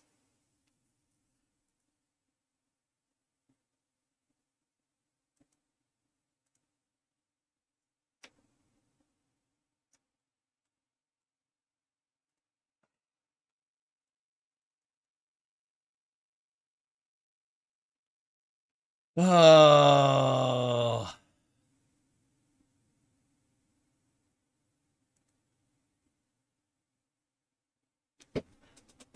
Wait a minute, hold on.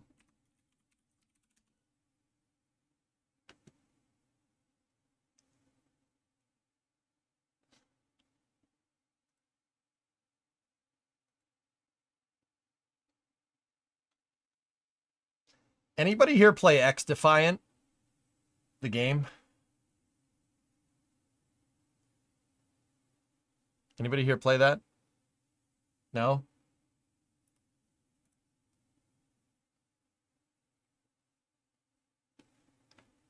Yeah, kind of dead though, at least on PC. Wow, that's funny. It's funny you mentioned that.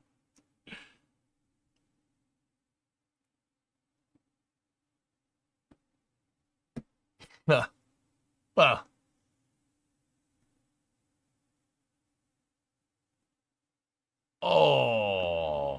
Oh, that's, ooh.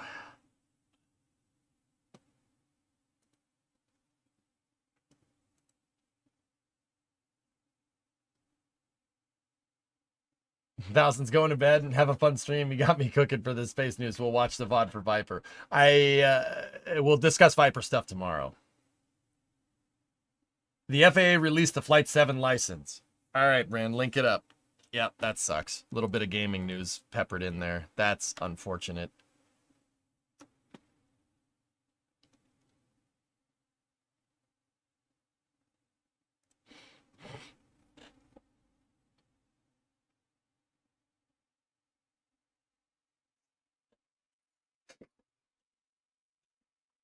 Haven't there been rumors that Ubisoft might get purchased?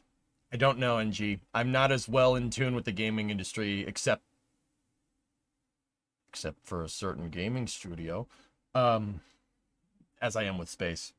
Ubisoft are closing studios to raise capital for the lawsuit they're being hit with for closing games. Oy. I believe that was the FCC. Not gonna lie, EJ, I would die to hear you call Ship 26 Skibbity. I'll do it. But at golf. But I don't say Skibbity toilet. I say Scooby-Doo toilet.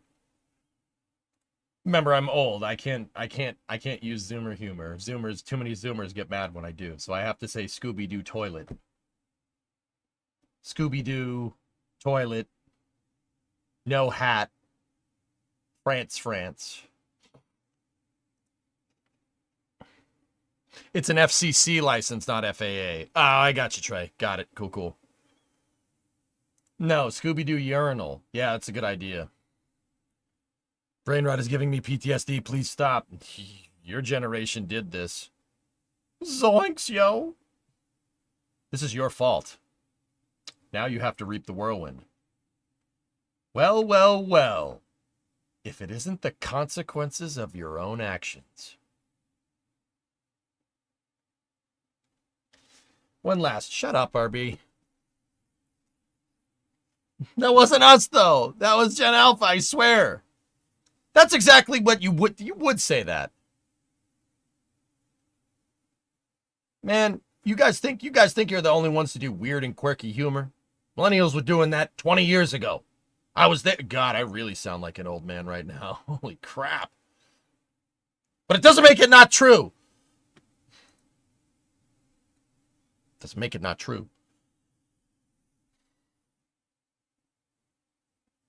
I don't know, Sussy.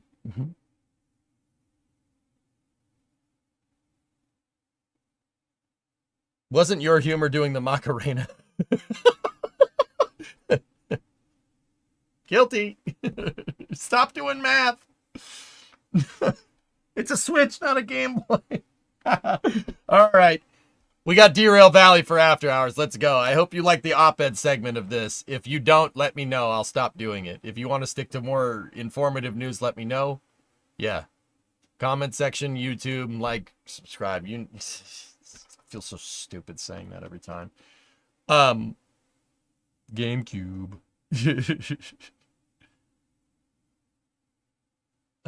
Yeah, we're doing After Hours.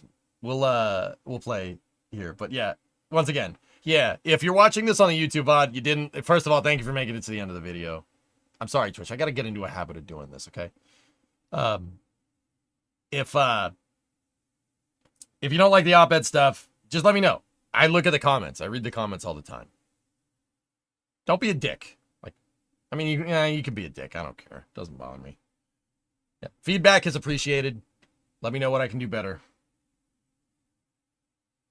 Always late to your reviews. What do you think of the MEP satellite life extension tech? The mission extension vehicle deviator. I think it's a good idea. It'd be great for deorbiting space junk and also extending the lights of extending the life cycle of satellites. It's a good idea, but I think it's an interim solution. It's an interim solution. We need to get to the point where we just have completely reusable satellite buses. So make a satellite that has a detachable propulsion module. Modular satellites is the real end game there. Nah, I got Gamecast. He's becoming one of them there YouTubers, setting up membership soon. It is on my list of things to do, David. Thank you. All right, guys. So on the YouTube side of things, I'm going to jog the VOD. You guys know the drill. We're just going to switch back over to playing Derail. Twitch, just don't go anywhere. Give me 5 minutes. I'll be right back. But thank you very much for watching Space News. I'll see you in a little bit.